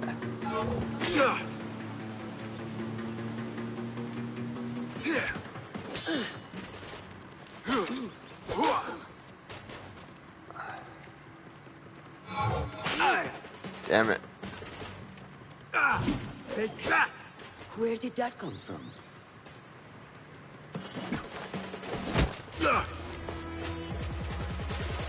We are done for today, Basim.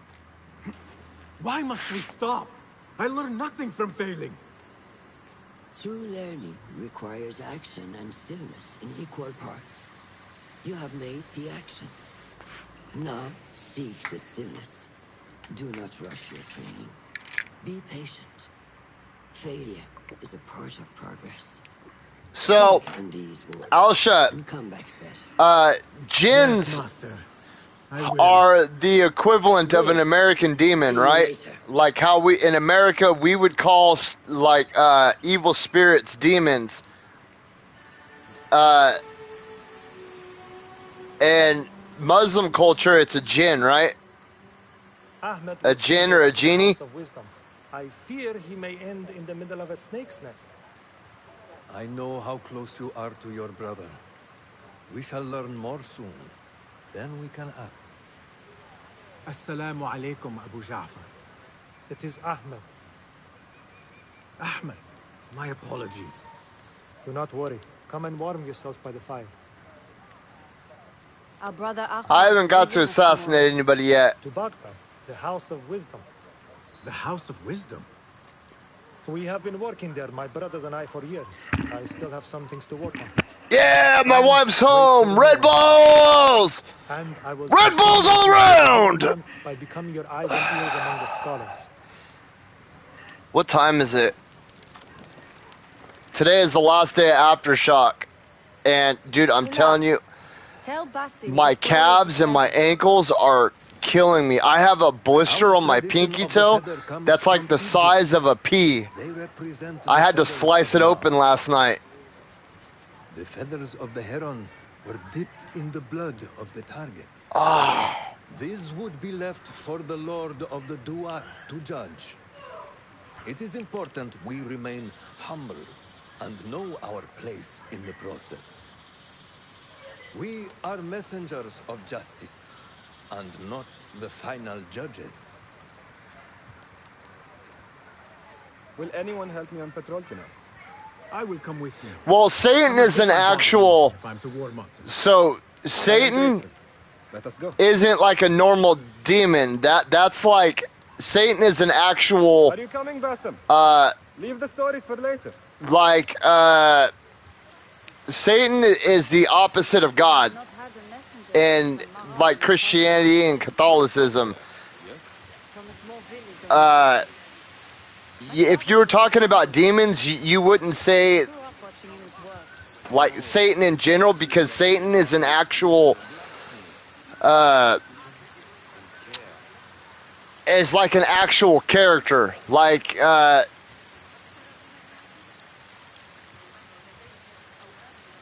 I'll use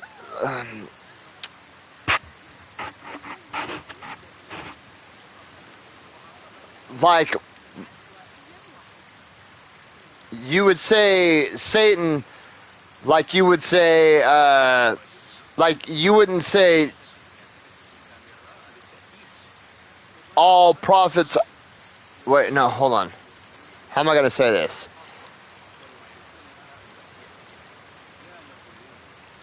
all that. May I speak to you in confidence? You know you can't. I overheard Mentor Rayhan speaking to an emissary earlier. Mentor Rayhan asked if we may come under attack for dealing with rebels in Baghdad. Are we safe here at Alamut? I do not know, but I pity the people who attack this nest of eagles. How goes the watch? So, Nothing happening at all on Alamut. the last time I was on mandatory vacation, We did not make it to the main canyon. there was so we talked through the vents, right? And you would have like 4 rooms that all shared vents. And there was a gentleman that was a Muslim that I would sit and talk. He was very, very religious. And he actually taught me a lot about Christianity. And I remember asking him one day, dude, like, why are you not trying to convert me to the Nation of Islam? And he was like, because that's not. He told me, he's like, I just want people to believe in something, whatever it is, that keeps you from, that gets you on a better track in life. But I do remember him explaining that the beginning of the Bible and the beginning of the Quran were very, very similar. And that right up till Abraham was when it split and the Quran starts to go a different route than the Bible, because with Abraham you had Ishmael and or Isaac and Ishmael or Ezekiel, and it was one, but one kind of branched off with what we now know as Christianity, and the other brother branched off to what we know as the Nation of Islam and the Quran and all that. I mean, he wasn't saying that was the reason why for the religions. He was just like, that's where it starts to differentiate, is with the brothers.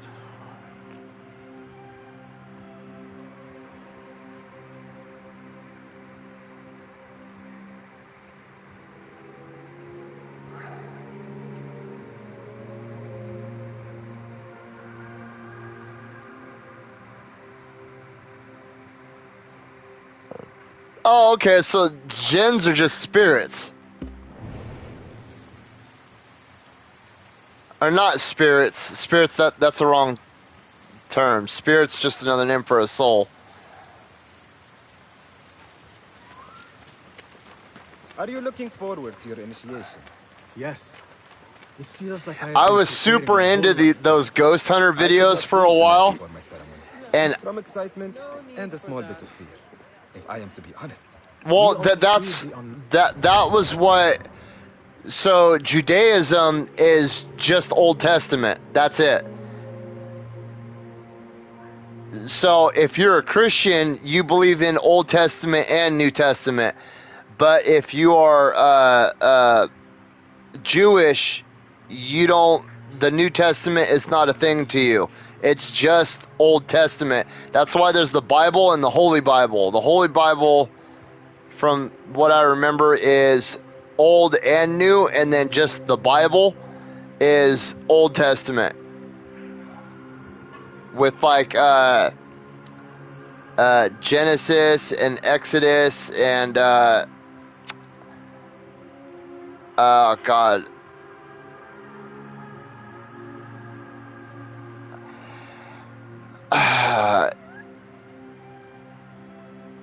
Because I honestly believe that organized religion, it doesn't matter what religion it is, whether it's Judaic, whether it's Islamic, Christian, Hinduism, or Taoism, Buddhism, Confucianism, whatever it is, I believe that religion, like mass religion or organized religion, is just something that's used by the powers to keep populations in check. I believe that there's a God because I don't believe that you can create something from nothing, i.e. the universe. Like, something had to have existed outside of time and space and reality to create the universe. Like, that something had to make it. But as for organized religion in itself, I think it's used as a divisive tool to keep people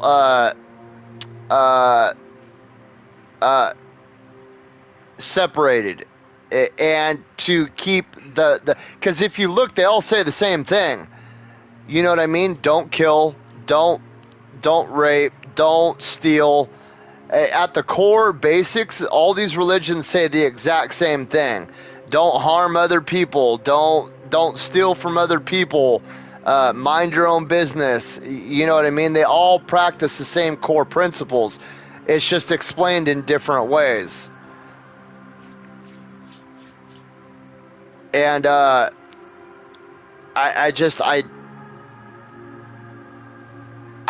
don't know. You know what I mean? Like, how many people have died over Islamic and Jewish values? You know what I mean? This is our land. No, this is our land. Well, no, we have the right to pray here. No, we have the right to pray here.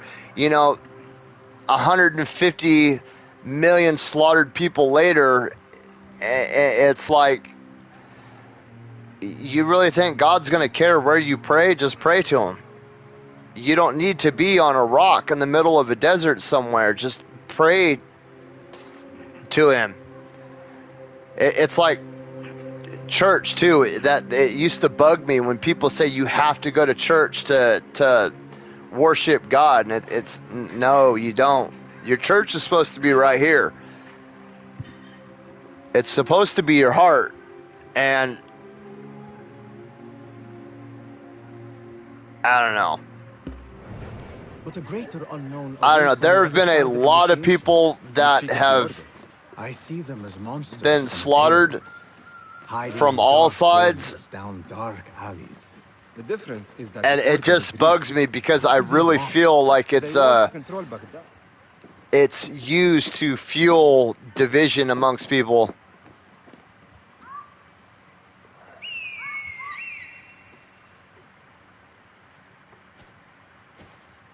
And that's what trips me out too, is magnificent. I feel like they're all praying to the same God. I mean, the Quran, the Bible, and the Holy Bible all start out the same. They just they start telling different stories later on. She sees something. I think it's like a Tower of Babel thing. There's I don't know if you've read it, but there's a story in the Bible, and it talks about the Tower of Babel, and it's supposed to explain like why everybody looks different, or at least this is what was explained to me when I was a kid, is that in ancient times, everybody looked the same. And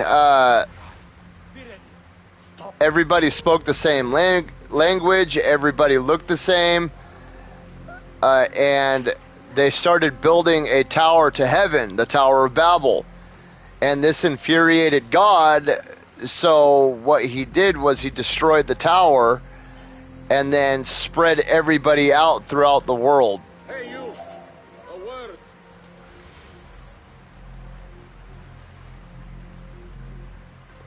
Huh? So strange. Right. Yeah, the Holy Trinity, the Father, the Son, and the Holy Ghost.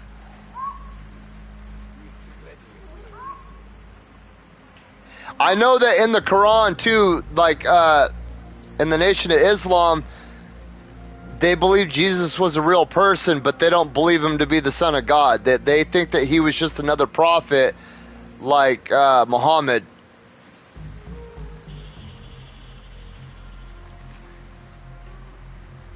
Yeah. You there, halt! Down with you! You there. Do not give up. Keep fighting.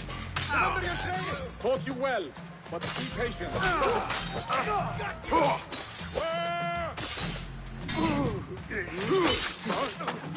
Ooh.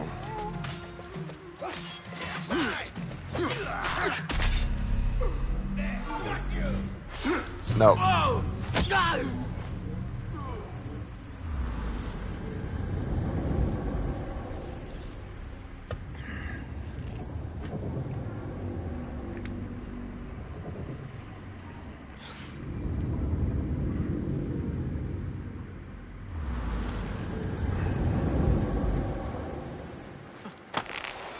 You know, I don't really like him.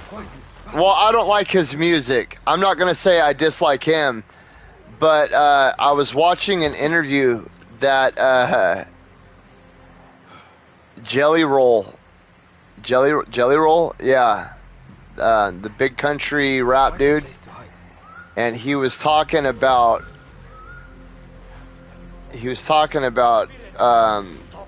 Jesus. And he was like, you know, I think it's funny when, like these Christian soccer moms are like, oh yeah, Jesus would be hanging out with me if he was here. And Jelly Roll was like, you're high as a kite. He was like, Jesus was an outlaw. He was out there rolling around with the prostitutes and the barflies. You know what I mean? He was like, if he was around today, he'd be kicking it with like the bikers and Agreed.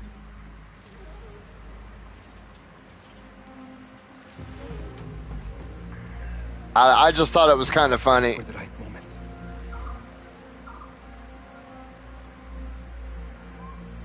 But like I said, organized religion to me is just something that's used as a divisive tool to keep people fighting with each other. Like skin color and education, you know, religious, non-religious, Islamic, Judaic, Christian, black, white, Hispanic, Asian, Muslim, rich, poor, middle class, educated, uneducated, street educated, book educated, you know, sexuality, gay, straight, and then whatever else in between. You there. Hold.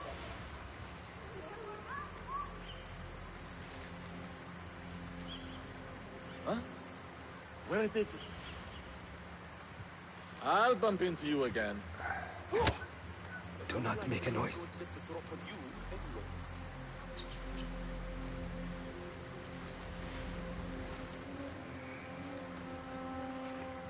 That's why I stepped off Facebook for a while. I used to really be into Facebook before the vid. And I had to step away, dude, because everybody was fighting about fucking something, dude. It became such an angry place.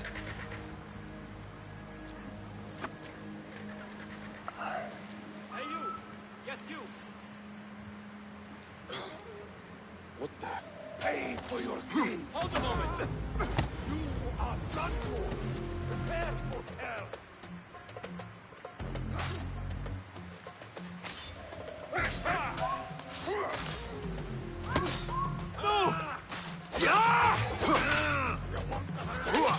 That's right, Mongrel. Oh! Yes! Don't have mercy!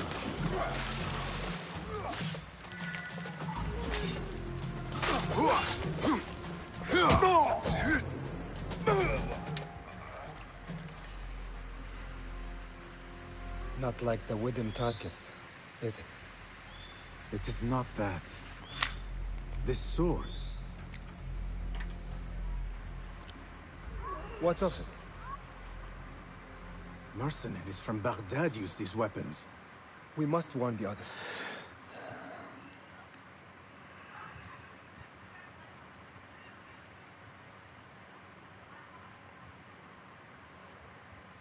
You know what trips me out is I was listening to Joe Rogan one day, and they were talking about like things from the ancient world. Bring him in. And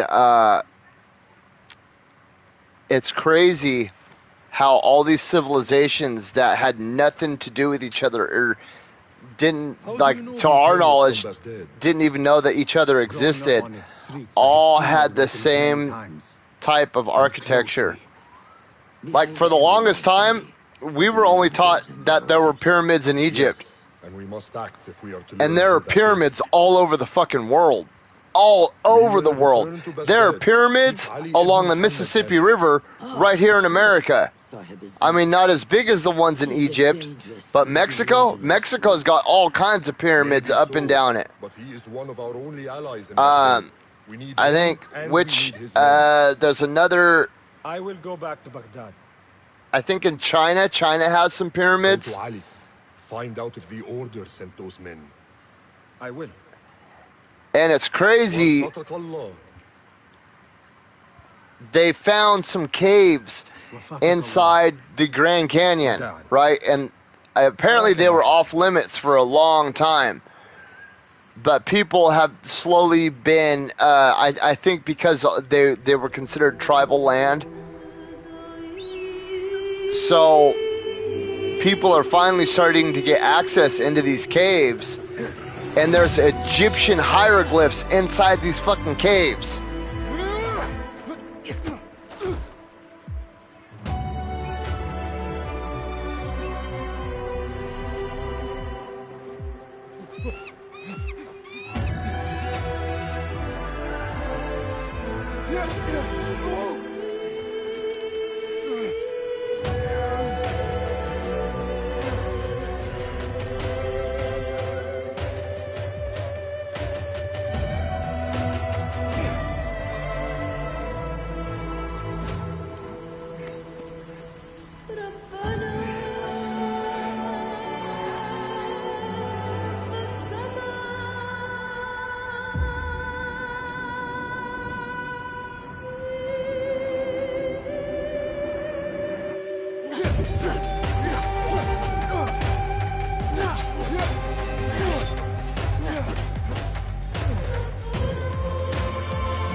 Montage. You have become a good assassin. Basim.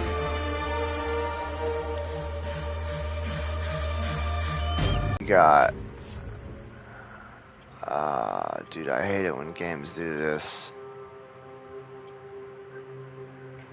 Press triangle to strike the parried enemy.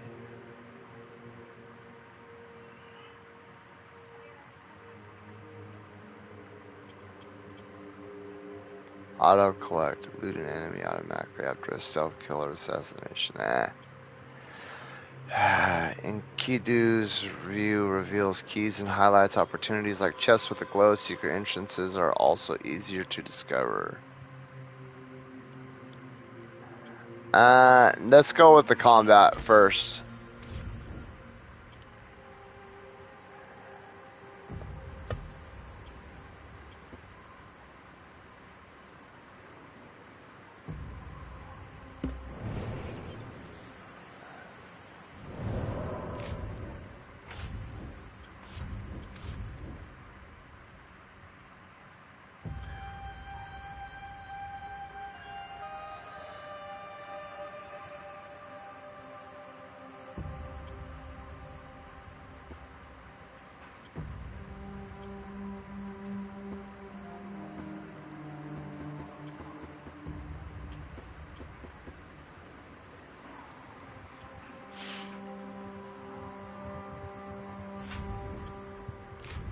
Why are these not?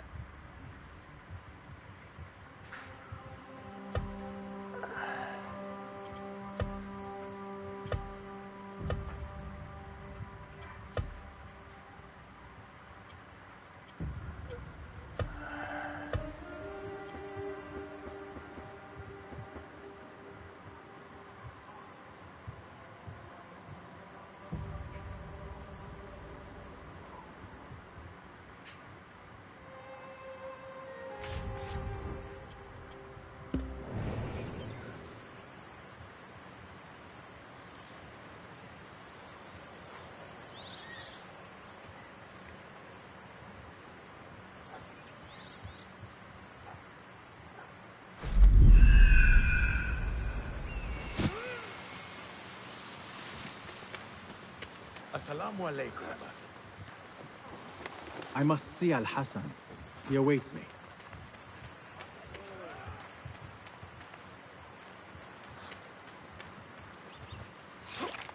I think this would have been cool to... It's a very interesting time period.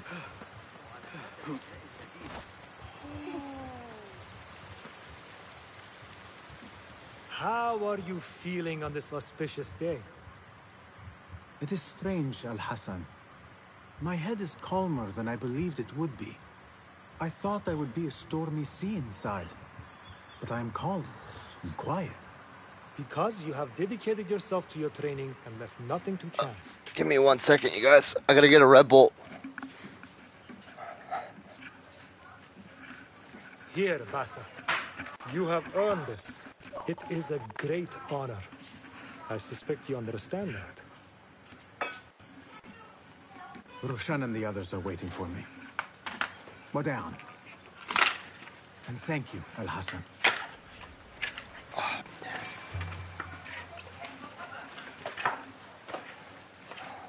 I'm hungry now.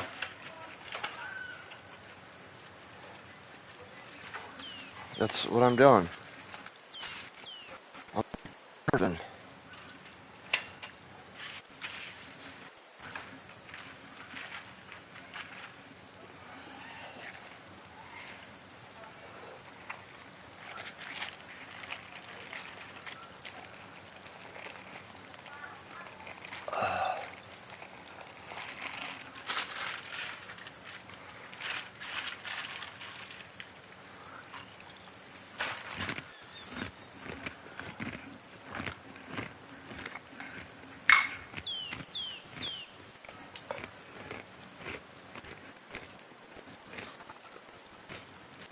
Did you get bread?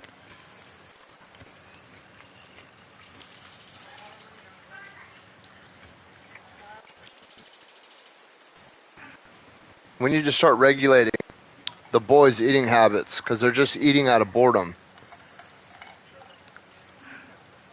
Yeah, I know, but if one of the boys is just sitting around all day long,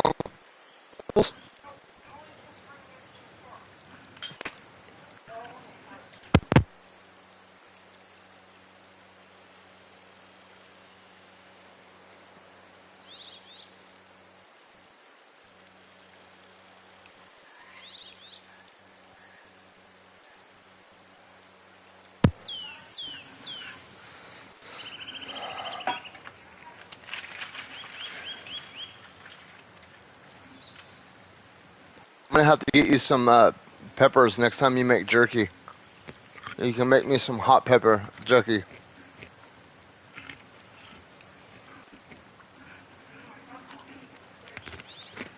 Fuck, goddamn.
Okay, sorry about that, you guys. Does the Muslim still get oppressed there?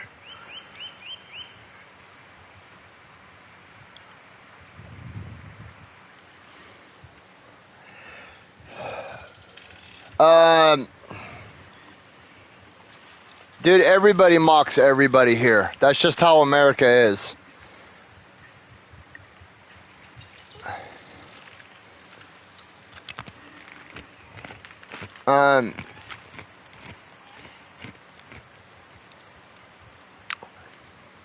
It's like,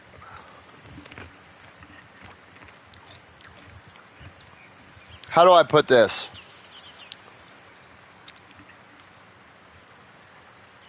It's like, to be an American, you have to shit talk.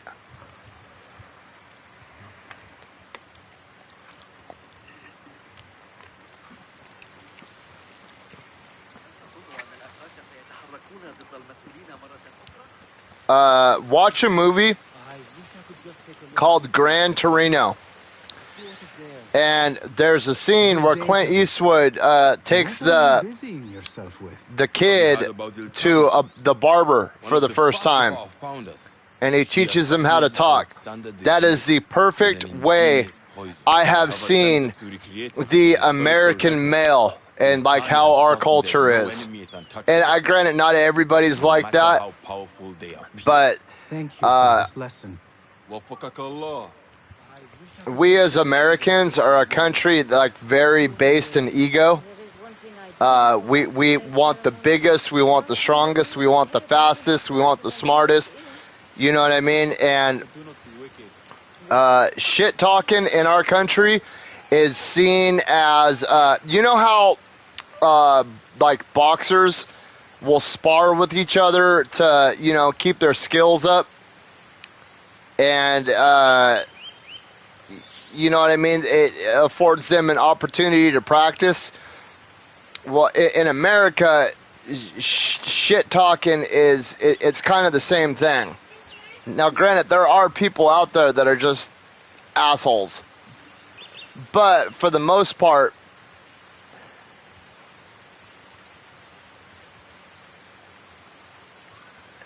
it's like mental sparring.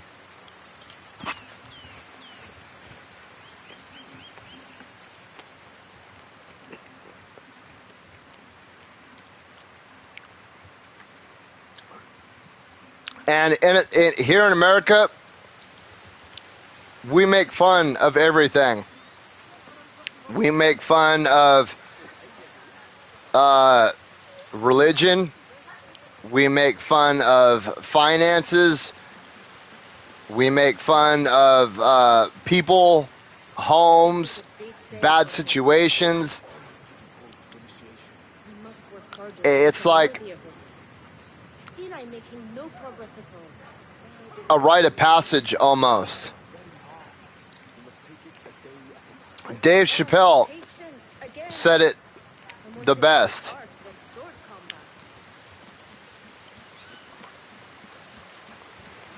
I know my great grandma, before she died, I went to stay with her up in Washington State for like a month or so.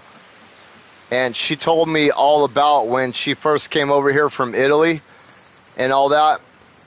Italians, Irish, and Jewish.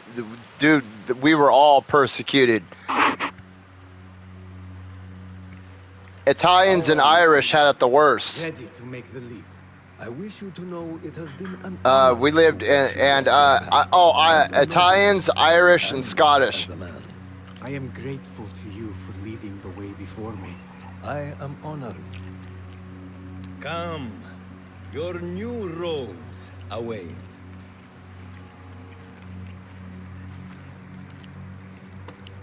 Ah, they suit you well. Come, it is time. How did you feel on that day so long ago? I felt afraid. My palms were slick with sweat and my knees were shaking.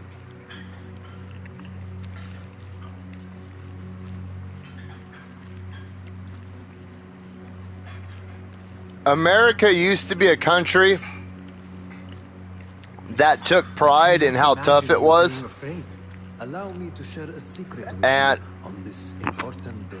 Over like the last 10 years or so, In the midst of feeling it's really gotten like I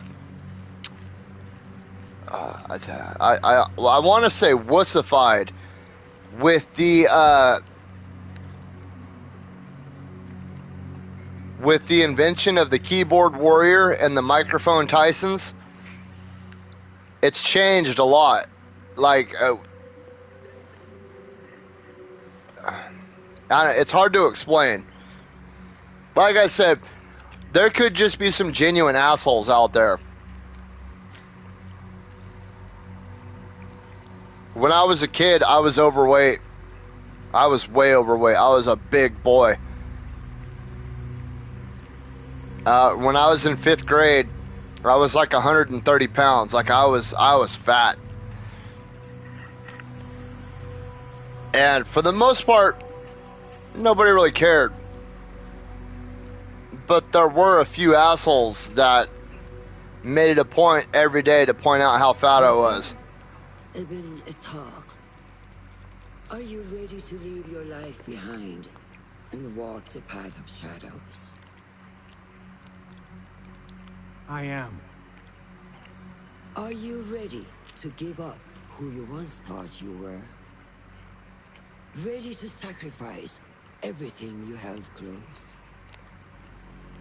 I am. No matter where you go in the world, You have sworn to uphold. there's going to be good and bad people. Stay your blade from the flesh of the innocent.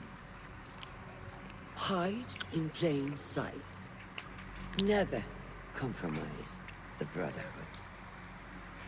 I mean, the best I can say is Out of the dark, I would just consider the source come into the light. and realize that they're probably pussies, because if it's like a bunch of dudes making fun of a petite woman in a hijab, they're probably a bunch of fucking pussy-ass cowards.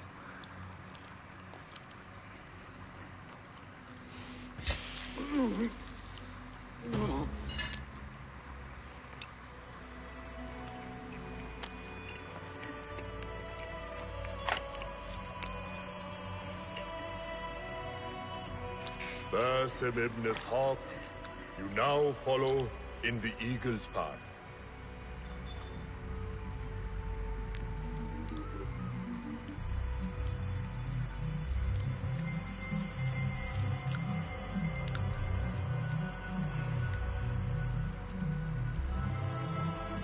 So we used to believe in a tough mentality here. You know what I mean? And it's hard to explain.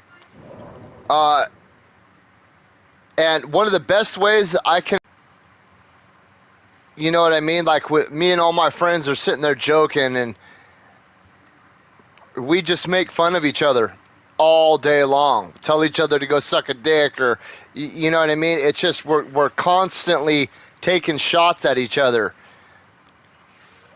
And it's just like we try to see who can become, like, who can say the most grotesque, obscene thing and to try to offend the other person. You know what I mean? And that's how the way it's always been.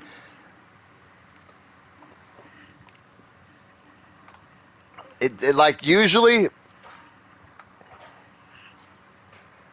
if you're a dude in America and you're around a bunch of other men, if they're not taking shots at you, they probably don't like you. And that's the honest to God truth. If they're not joking around with you and calling you names and stuff like that, I know it sounds really stupid, but, and I'm not talking about like picking at you, I'm talking about taking shots at you. There's a difference. If someone is genuinely trying to belittle you, it's a lot different than, just a good-natured ribbing. You know what I mean? Like, if you're sitting there cracking jokes and all that's what I'm talking about. But in most of the male circles that I've been in America, here in this country,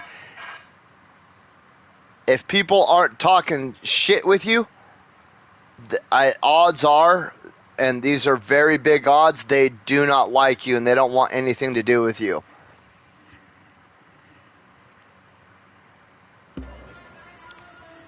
You have died and been reborn.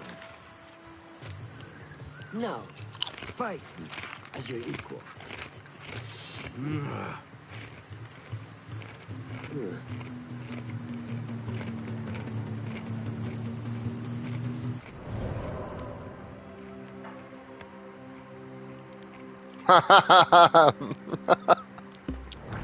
Lose your focus again?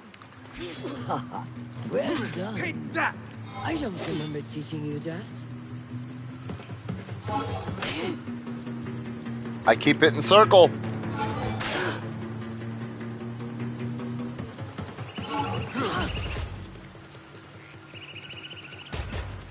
Which one will I strike with next? How is My that dagger for or focus? my sword? I'm hitting triangle. Why isn't it kicking her?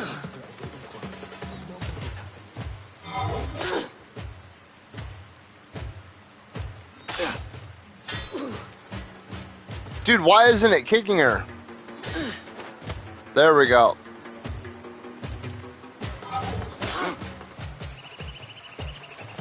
You have trained me well, Roshan.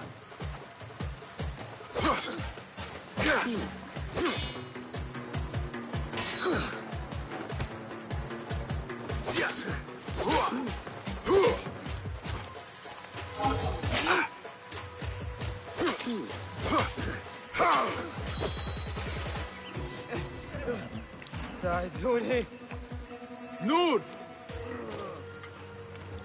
Noor. Do not strain. Save your strength. He traveled unprepared. Left Baghdad in a hurry. Here, drink.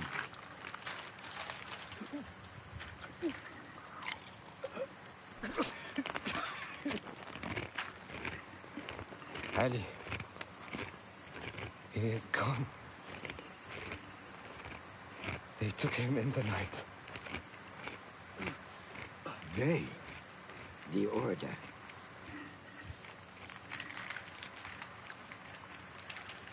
Bring him to my tent. Man, those pop If tarts Ali are is damn gone, good. we are blind. The Order has put a fog over Baghdad and their movements. We must go to Baghdad. Roshan, Qasim, go with Fulev. Leave at once.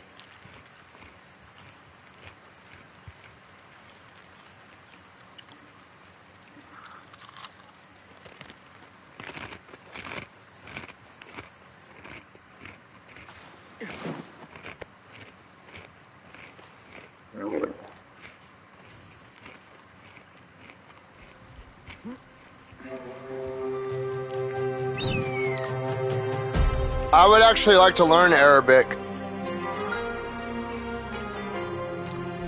I mean, I'm trying to learn Spanish right now because I live in a large Spanish-speaking community. But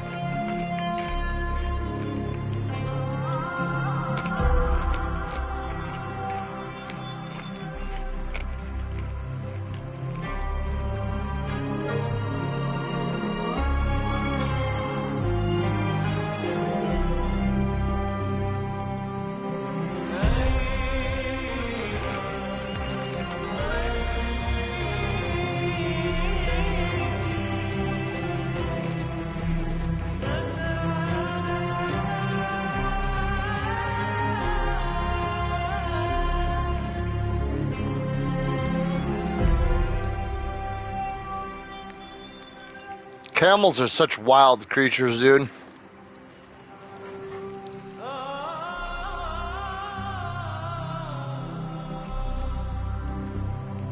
Wait, so can you read Arabic text? Or does it have to be dropped down in like, what do you call it? Like a Latin text? Because Arabic, the actual Arabic text is Slavic, isn't it? Baghdad and its surroundings call to me. Very well, but do not be long.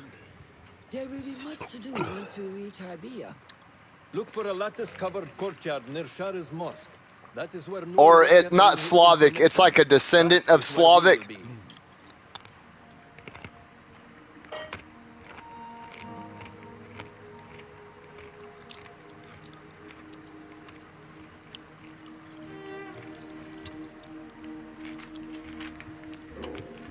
Now, where does my heart take me?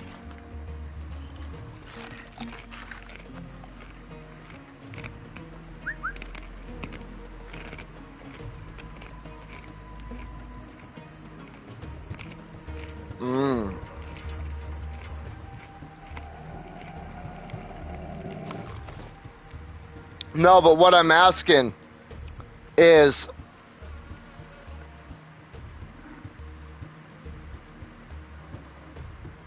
can you read like the actual, like the what's it called?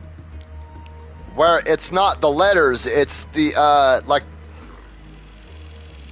the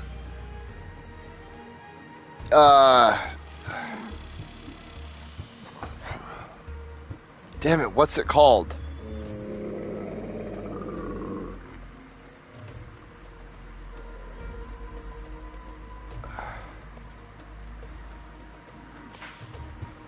I can't remember the name of what the text form is called.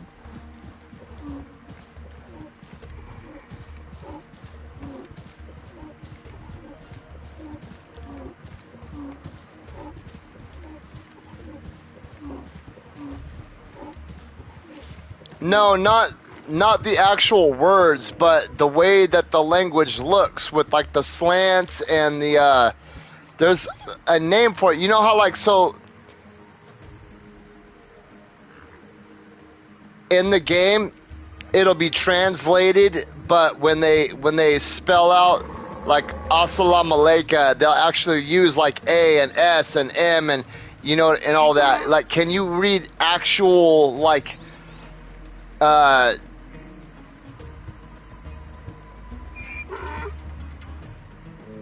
like not dubbed, like how do I explain it? Hang on.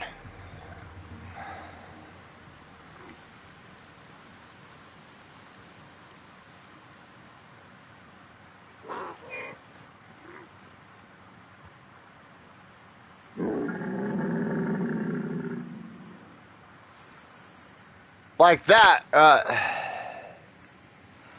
damn it.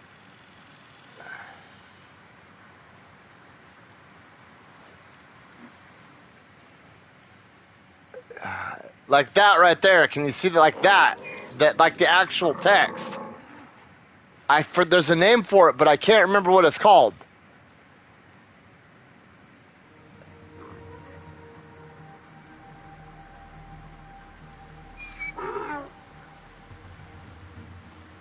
Like Arabic script. Script, yeah, script.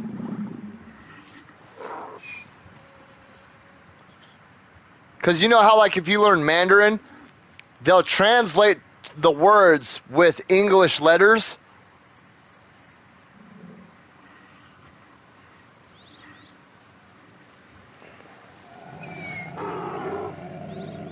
But an actual Mandarin, they use characters, you know, like, or the,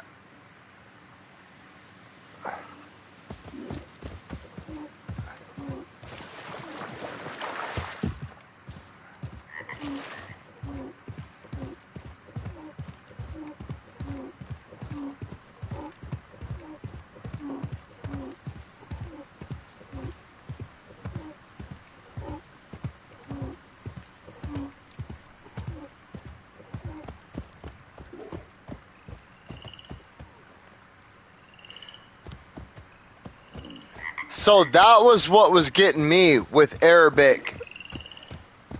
Because, dude, the hardest languages to learn.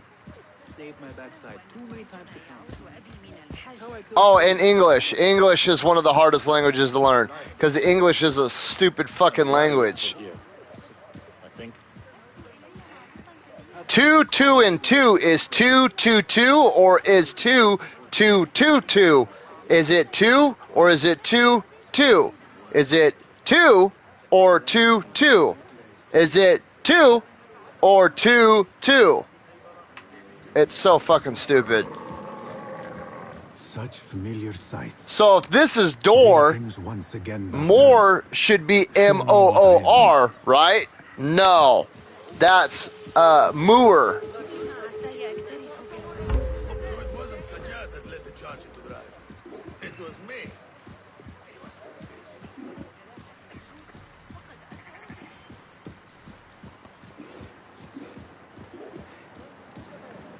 If store, more, and store, more, and bore, then I should be able to go to the door floor. No, that's doer and flora. Our language, I don't understand why our language is so dumb. Yes, whatever that, there's an actual name for it, but I can't remember what it's called.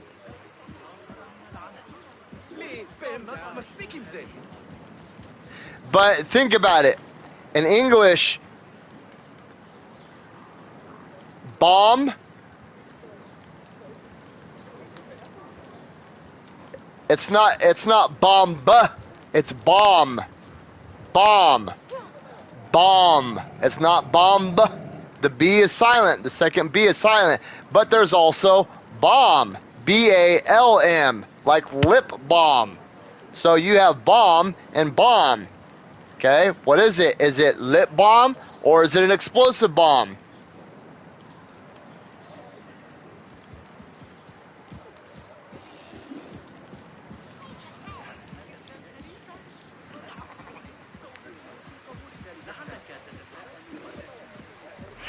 So is it two? Is it two or is it two? Is it your? Is it your or is it your?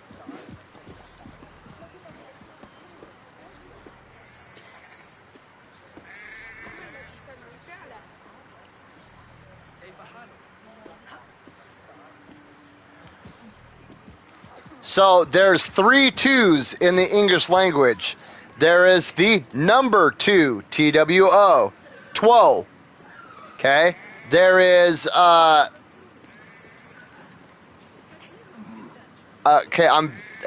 it's been 25 years since I took English, but there is T-O-O, which is like you would use in, oh yeah, me too. Like in inclusion. It's an inclusionary too. And then there is like, what is it, a verb? T-O, I'm going to the store. And then there's there. So there. This is how I remember the theirs. Okay? T-H-E-I-R. There. The T-H-E-I-R is like them. They're going to the store. They're the heir to the throne. That's how I remember that. They're the heir to the throne. Okay? Then there is there. T-H-E-R-E. That is a location. Put that over there, please. This is how I remember that. There is here. T-H-E-R-E. There is here. It's a location thing. I know there isn't here. That's how I remembered it as a kid. There is here. That's the location there. Okay? Then there is there. They are. T-H-E-Y apostrophe R-E. They are going to the store. They're over there. They are. Oh, anywhere that you can put they are is that there. T-H-E-Y apostrophe R-E. They are there going to the store.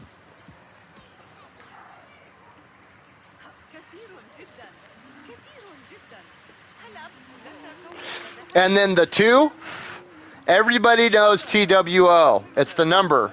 Okay? Then there's going to the store. And then how I remembered this as a kid was like, oh yeah,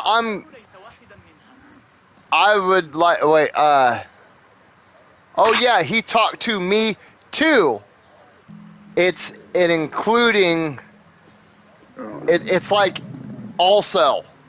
So more than one. This and that. So there's 2 O's.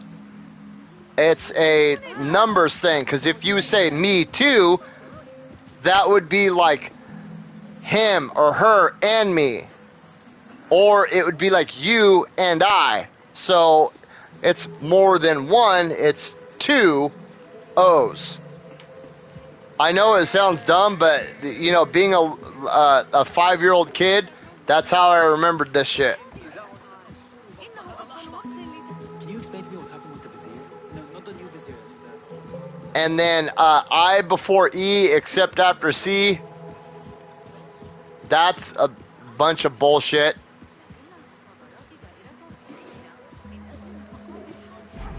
And then when I was a kid, ain't wasn't a word. It did not exist. It existed, but it was not proper English. It was not in the dictionary. It's, I ain't gonna do it. A-I-N''T. Ain't. I'm not. It's in the dictionary now. I ain't gonna do it.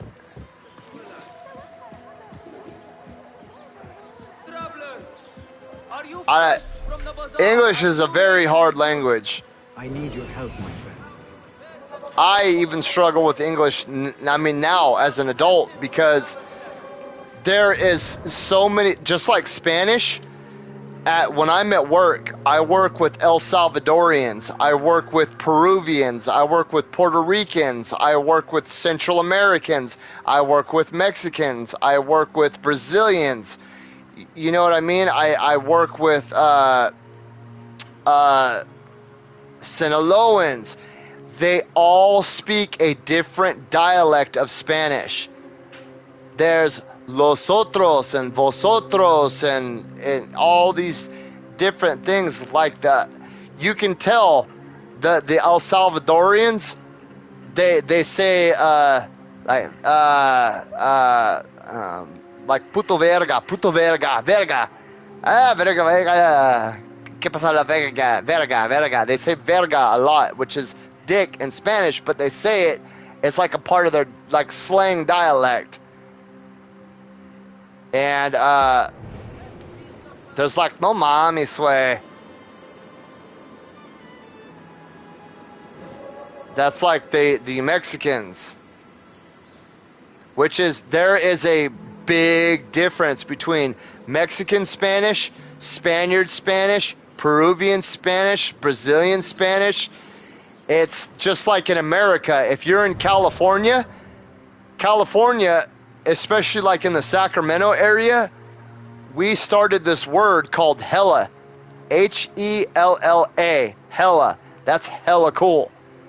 That is hella awesome. And you go to other places and they're like, hella. What hella? Oh, you mean the chick from Thor? No, hella. That's hella badass, dude. Hella. Hella cool. And on the West Coast, we say soda. Okay, but you go to Texas and you ask for, hey man, let me get a soda. They hand you a box of fucking baking soda. Because they say pop down there. Short for soda pop. But they say pop. And let me get a pop. Like a pop of what? A pop in the nose? Like what the fuck are you talking about? No, a pop. A Dr. Pepper, a pop.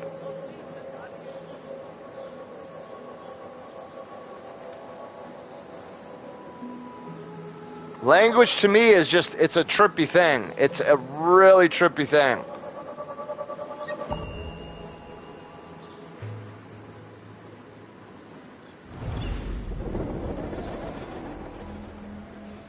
No, you wouldn't say hella of a. So hella is short for hell of a. Or,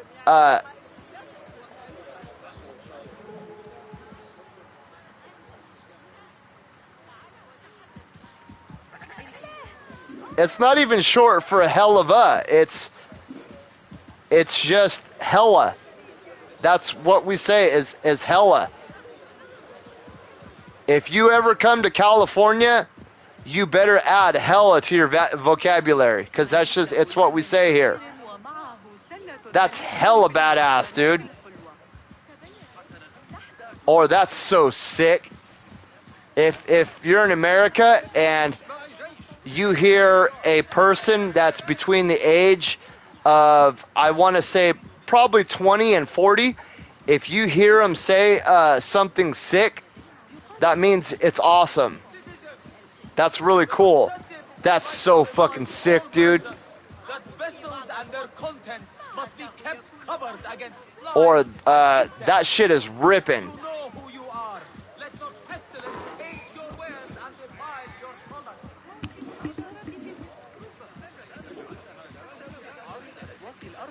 Fighting with the Amir of Barda back in 38. Got a spear in the back.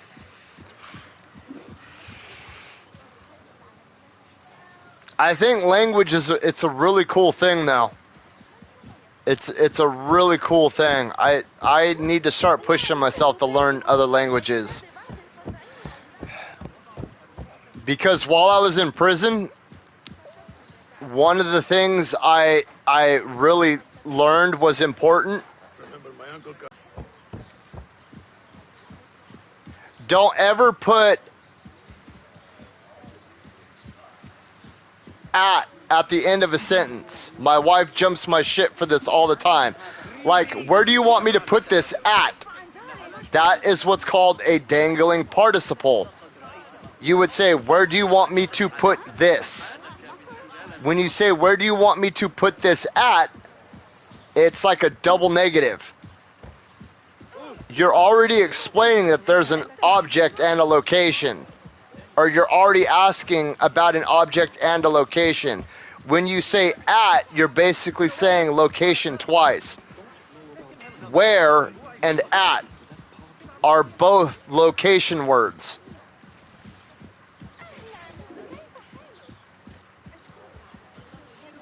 How do I get off the horse? Or the camel?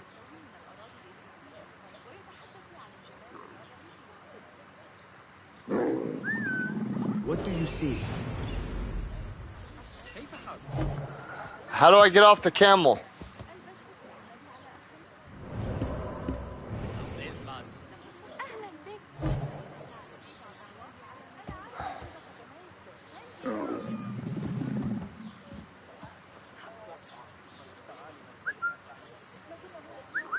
Let me off the camel, please.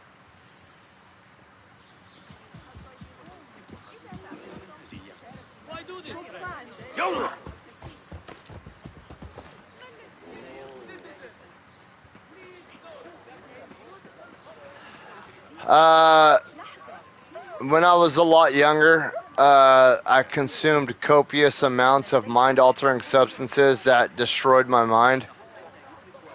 And I did a lot of stupid things to get more of those illegal chemical substances to put in my body.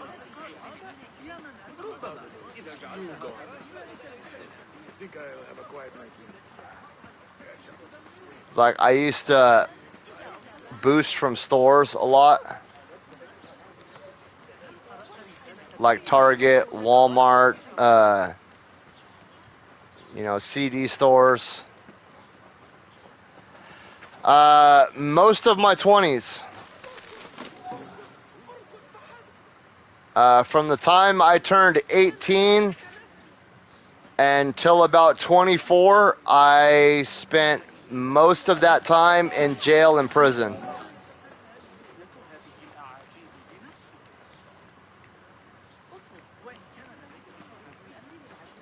I would go in for 6 months. I would get out and be out for about 30 days, and then I'd go right back in. And then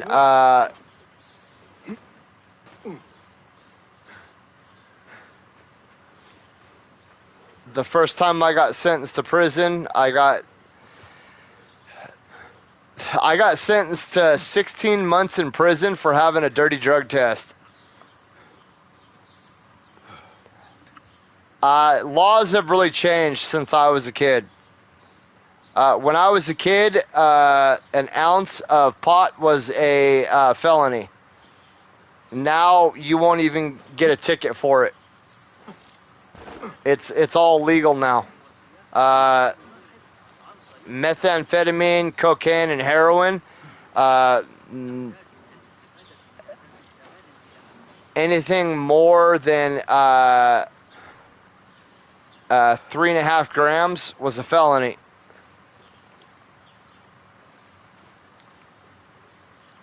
If you had it bagged up in separate baggies, that was really a felony.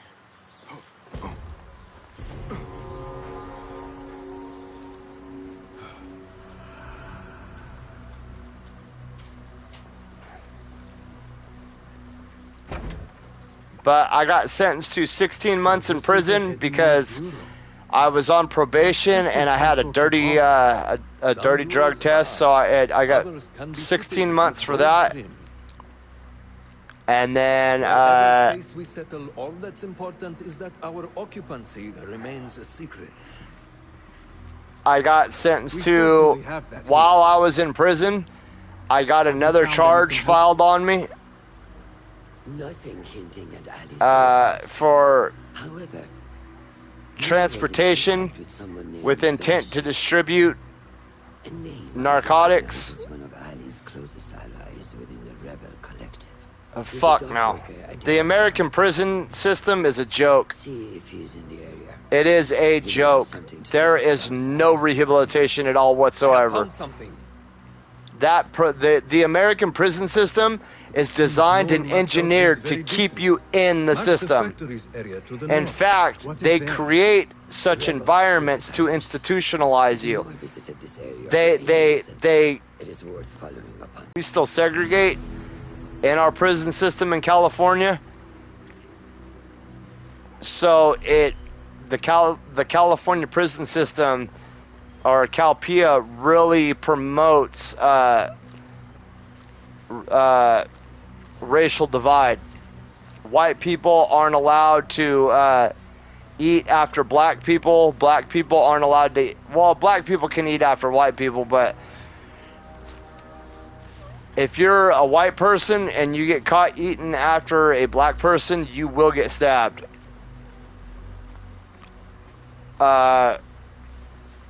Technically, you're not allowed to eat after norteños either, because in the California prison system, there's essentially, it boils down to two colors, black and white. And on one side, you have the like the blacks, the norteños, some branches of what you would classify as other, which is typically like Asian, Filipino, Pacific Islander, stuff like that. And then on the white side, you have whites like the Peckerwoods, the Aryan Brotherhood, the Skinheads, the NAS, a lot of biker gangs like the Hells Angels and stuff like that. A lot of biker gangs, biker clubs. And then you have Soreño or Southsider. And then you have American Indian or Native American. And they all kind of run on this side of the line.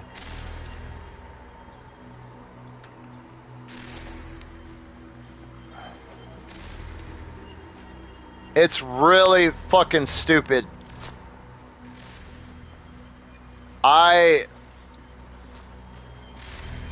For the longest time, used to be incredibly racist because that's what the prison system and the judicial system taught me. Was I go and I be with my people and I'm gonna hate these other people because that's what I'm told to do. Not even just by me, the guards bought into this shit too. And it sucked because I had a lot of friends that were norteños. And, you know, I grew up with them. But I was white, so I did what I was told. And it wasn't until, like, the last time I went to prison, I'm sitting there, and what's crazy is I was actually sober for this. I went to prison because there was a gentleman that attacked my family, drop kicked my 1-year-old son, body slammed my wife when she was 8 months pregnant. Like, he was hella fucked up on drugs and alcohol, and he went on a rampage assaulting my family. And I took out my little pocket knife that I had, and I defended my family. Well, when I went to court, the district attorney said that what I did was excessive force, and that what I should have done was tuck my tail between my legs and run away. Those were her exact words. You should have tucked your tail between your legs and ran away and called the cops. And I was like, I was the one who called the cops while I was standing in between this gentleman and my family that he had already started putting his hands on. And it didn't matter. But I'm sitting there in prison, right? And I hadn't really gone to jail since my kids were born. So I'd never been away from my kids for more than like 48 hours. And there was this black dude, I don't want to say his name, but he was fucking awesome. I didn't have any money because, you know, my wife was too busy feeding our kids and shit, so I didn't have any money on my books. And this dude would feed me and shit. He'd give me top ramens and coffee, and I remember like the fourth or the fifth day I was in prison. It was my daughter's birthday, and I was asking around about if anybody had a calling card so I could call my daughter for her birthday. And he was like, you know, is she really lying, or is it really her birthday? And I was like, yeah, I've never been away from my kids more than 48 hours. And he was like, you know, this sounds like a bullshit story to me. I didn't know he had a cell phone. And I was like, no, dude, I just need to call my daughter for 30 seconds and wish her a happy birthday. That's it. That's all I want to do. And he was like, all right, motherfucker, hold on. And he came back like 10 minutes later, and he slid the cell phone under the door. He told me the code, and he said, you have 5 minutes. Because he charged, what was it? He charged, I think, $30 for 10 minutes. And he was like, you got 5 minutes. And this dude was one of the coolest motherfuckers I've ever met in my entire life. Like, the dude took care of me while I was in there. My people weren't. My people were too busy doing meth and plotting on each other and trying to stab each other, and it was a very, very scary time because they were doing some serious crazy shit, and it scared the crap out of me. But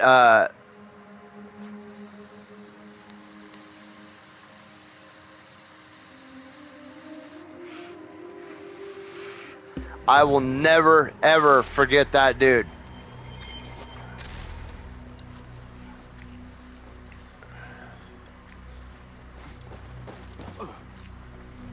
He was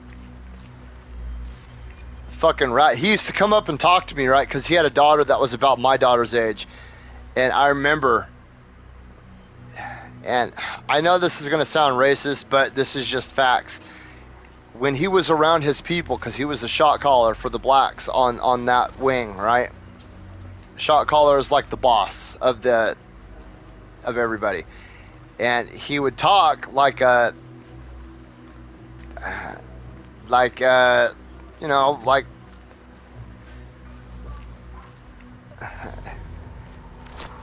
he would talk like a thug-ass motherfucker. Put it that way.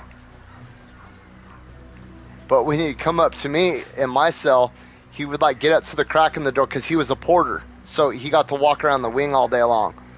And he'd come up to my cell and he'd be like, "Hey Jeff, let me ask you something. My daughter's birthday is coming up, and you know, I know she's about your daughter's age. You know, what are you getting your daughter?" And it tripped me out because I couldn't see his face the first time he came up and was like speaking to me. And I was like, "Who the fuck is this?" Because I'm talking through the crack in the door. And he was like, "It's such and such." And I was like, "Why are you talking like that?" And he was like, "This is how I talk."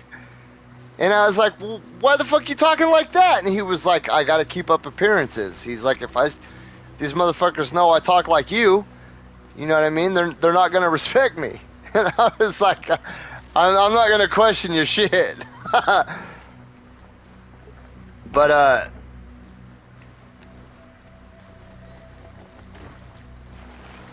he told me he can make more money in prison than he could on the streets. So the dude he'd get arrested on some dumb shit. He'd go away for 2 or 3 years. And this guy would make 15 grand a week on a slow week renting out cell phones. And that's just cell phones. That's not even like the tobacco he was selling, the drugs that he was selling, the PORN that he was selling. You know what I mean? That was just from cell phones. This dude was making somewhere around $100,000 a month in profit. That's not even after paying off the guards and you know, buying product and all that. He would make $100,000 in profit a month. And he was like, "Dude, I could come to prison for 3 years, give up 3 years of my life. 3 years of my life, average $100,000 a month. That's $1.2 million a year. First year, drop that in the bank. Now I've got a permanent income for the rest of my life. Second year, drop half that in the bank. Now I've got even more permanent income for the rest of my life. Third year, I drop it all in the bank. That's damn near triple his original permanent income for life. Now, at the time, I think $1 million would net you $5,000 a month in savings. But this was like 16 years ago, 15 years ago.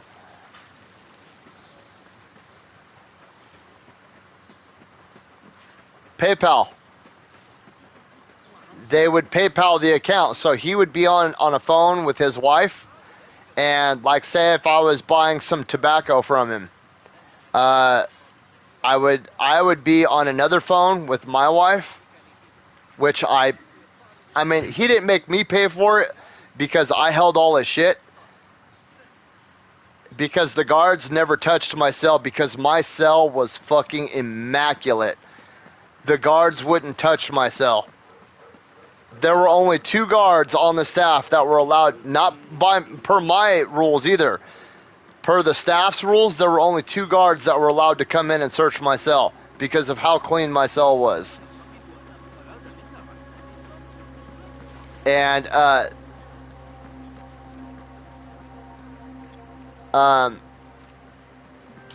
I would hold all of his shit, all his cell phones, all his drugs, all his tobacco.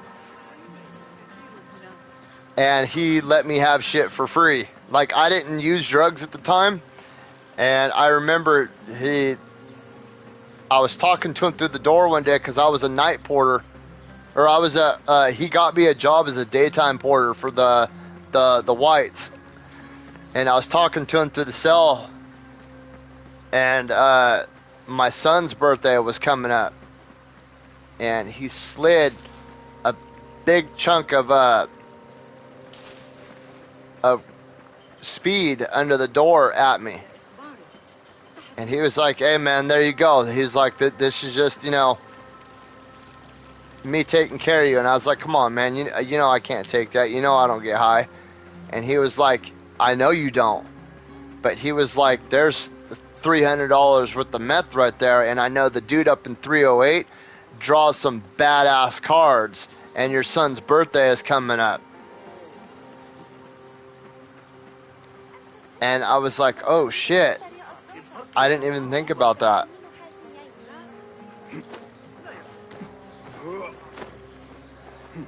I think we still have those cards too. If I can find them, I'll show them to you. They were fucking amazing.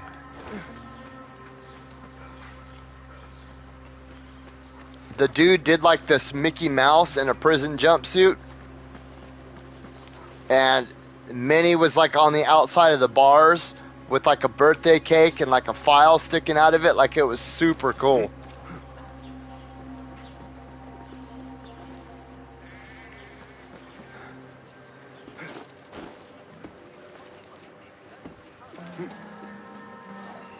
But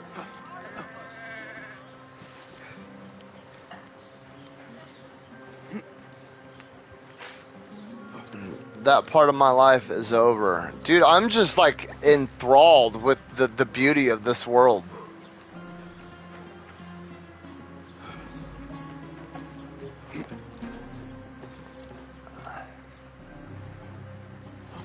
I mean, look at the lighting and the shading. Like, look at the detail of that object.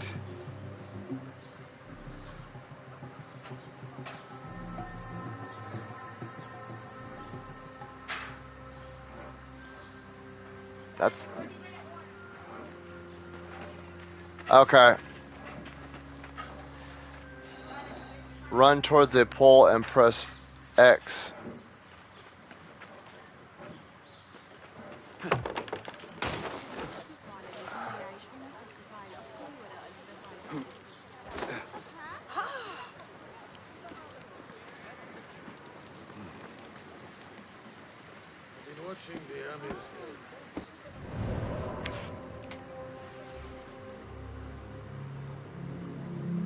This is such a badass world.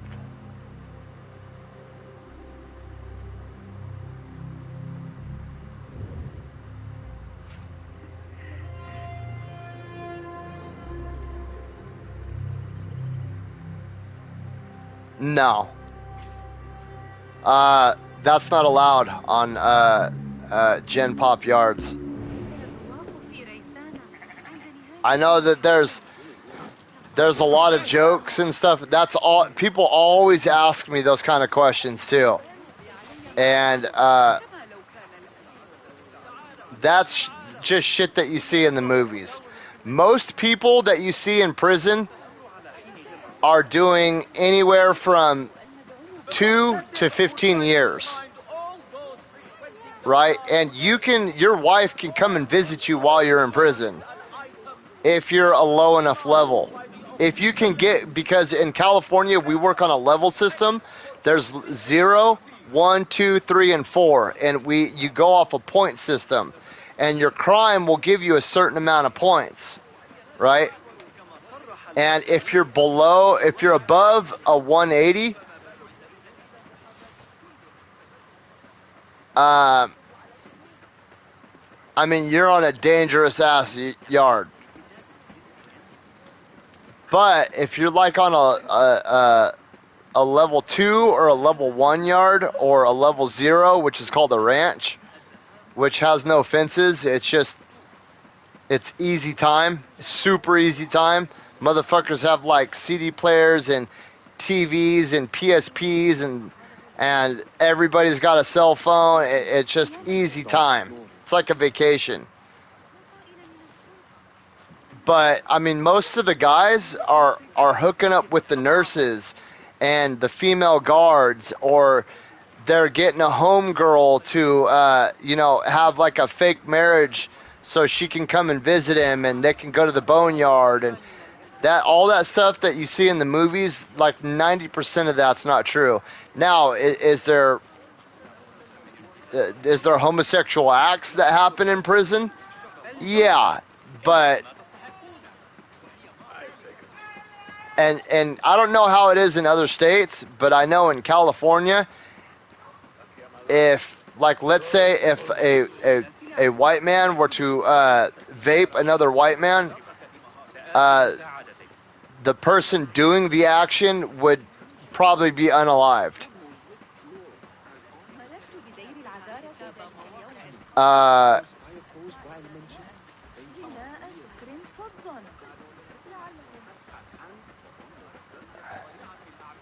I'm sure there's been hella prostitutes that have come in. It doesn't work like that. Like, if you're going to have a conjugal visit, you have to be married to the person. So they have this thing called the boneyard, and it's basically like it's the conjugal visiting area where your wife can pay like $600, and then you, for a weekend, you get a house, like a little tiny 1-bedroom house on the prison grounds for the weekend. For you go there Friday evening, you come back Sunday morning.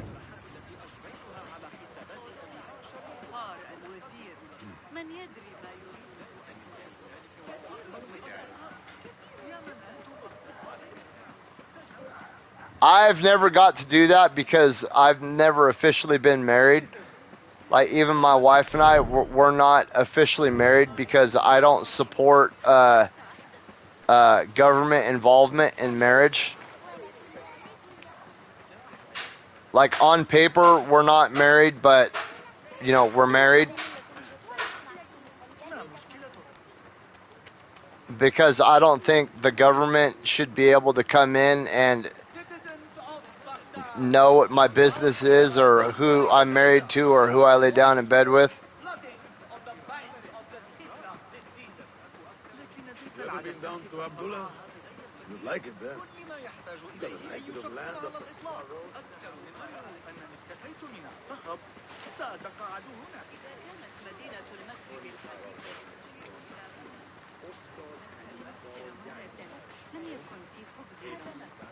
كانت بغداد وعاء غبار عملاق. I don't look at that. Just the flesh wound. Left a nasty scar, as you've seen. I've bought some of those pale longhorns. Killed a couple. They are wild. ربما جاز ذلك. فإننا نعاملكم كما So am I.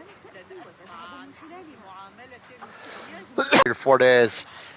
I will be back tonight though, because we're not gonna stay for all of Guns N' Roses. We're just gonna watch Suicide Silence, watch a little bit of Guns N' Roses, and then come home. And then I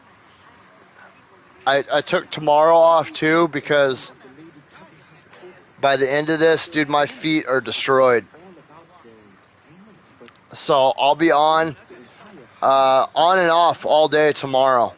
I've got to fix my duck coop tomorrow at some point in time. I got to fix my daughter's door. The latch on her door broke, and then I have to fix a couple of other things around the house. I got to clean up my room a little bit, and then I'll be streaming more of this right here.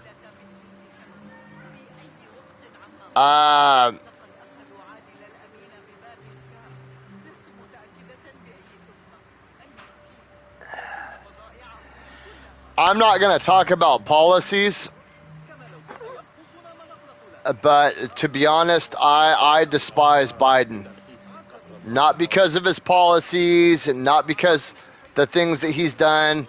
Well, I just despise Biden in general because back in the early 90s, he created this thing called the 3 strikes law, which is if you get 3 strikes from crimes, you go to prison for life. And it put away a lot of people for life for dumb shit. You know what I mean? People that are doing life in prison for that shouldn't be in prison. But that's my thing. But anyway, yep. I think they're both evil, corrupt politicians that don't give a shit about me. That's pretty much my opinion on both of them. Neither one of them know what my name is. Neither one of them know where I come from. Neither one of them care about the money in my pocket. I just try to stay out of that shit and raise my family. But I hope you guys all have an awesome and safe and happy Sunday. If I don't see you guys again tonight, I hope to see you guys all again tomorrow with more Assassin's Creed Mirage. With that being said, remember we got Spider-Man 2 coming out pretty soon. When that comes out, we will be setting up for the raffle for you guys for somebody to win a copy of the base game. So be sure to stick around for that. And, I want to thank you guys all for stopping by today. I honestly can't wait to dive into this game a lot more. It feels like a lot of fun. So with that being said, peace.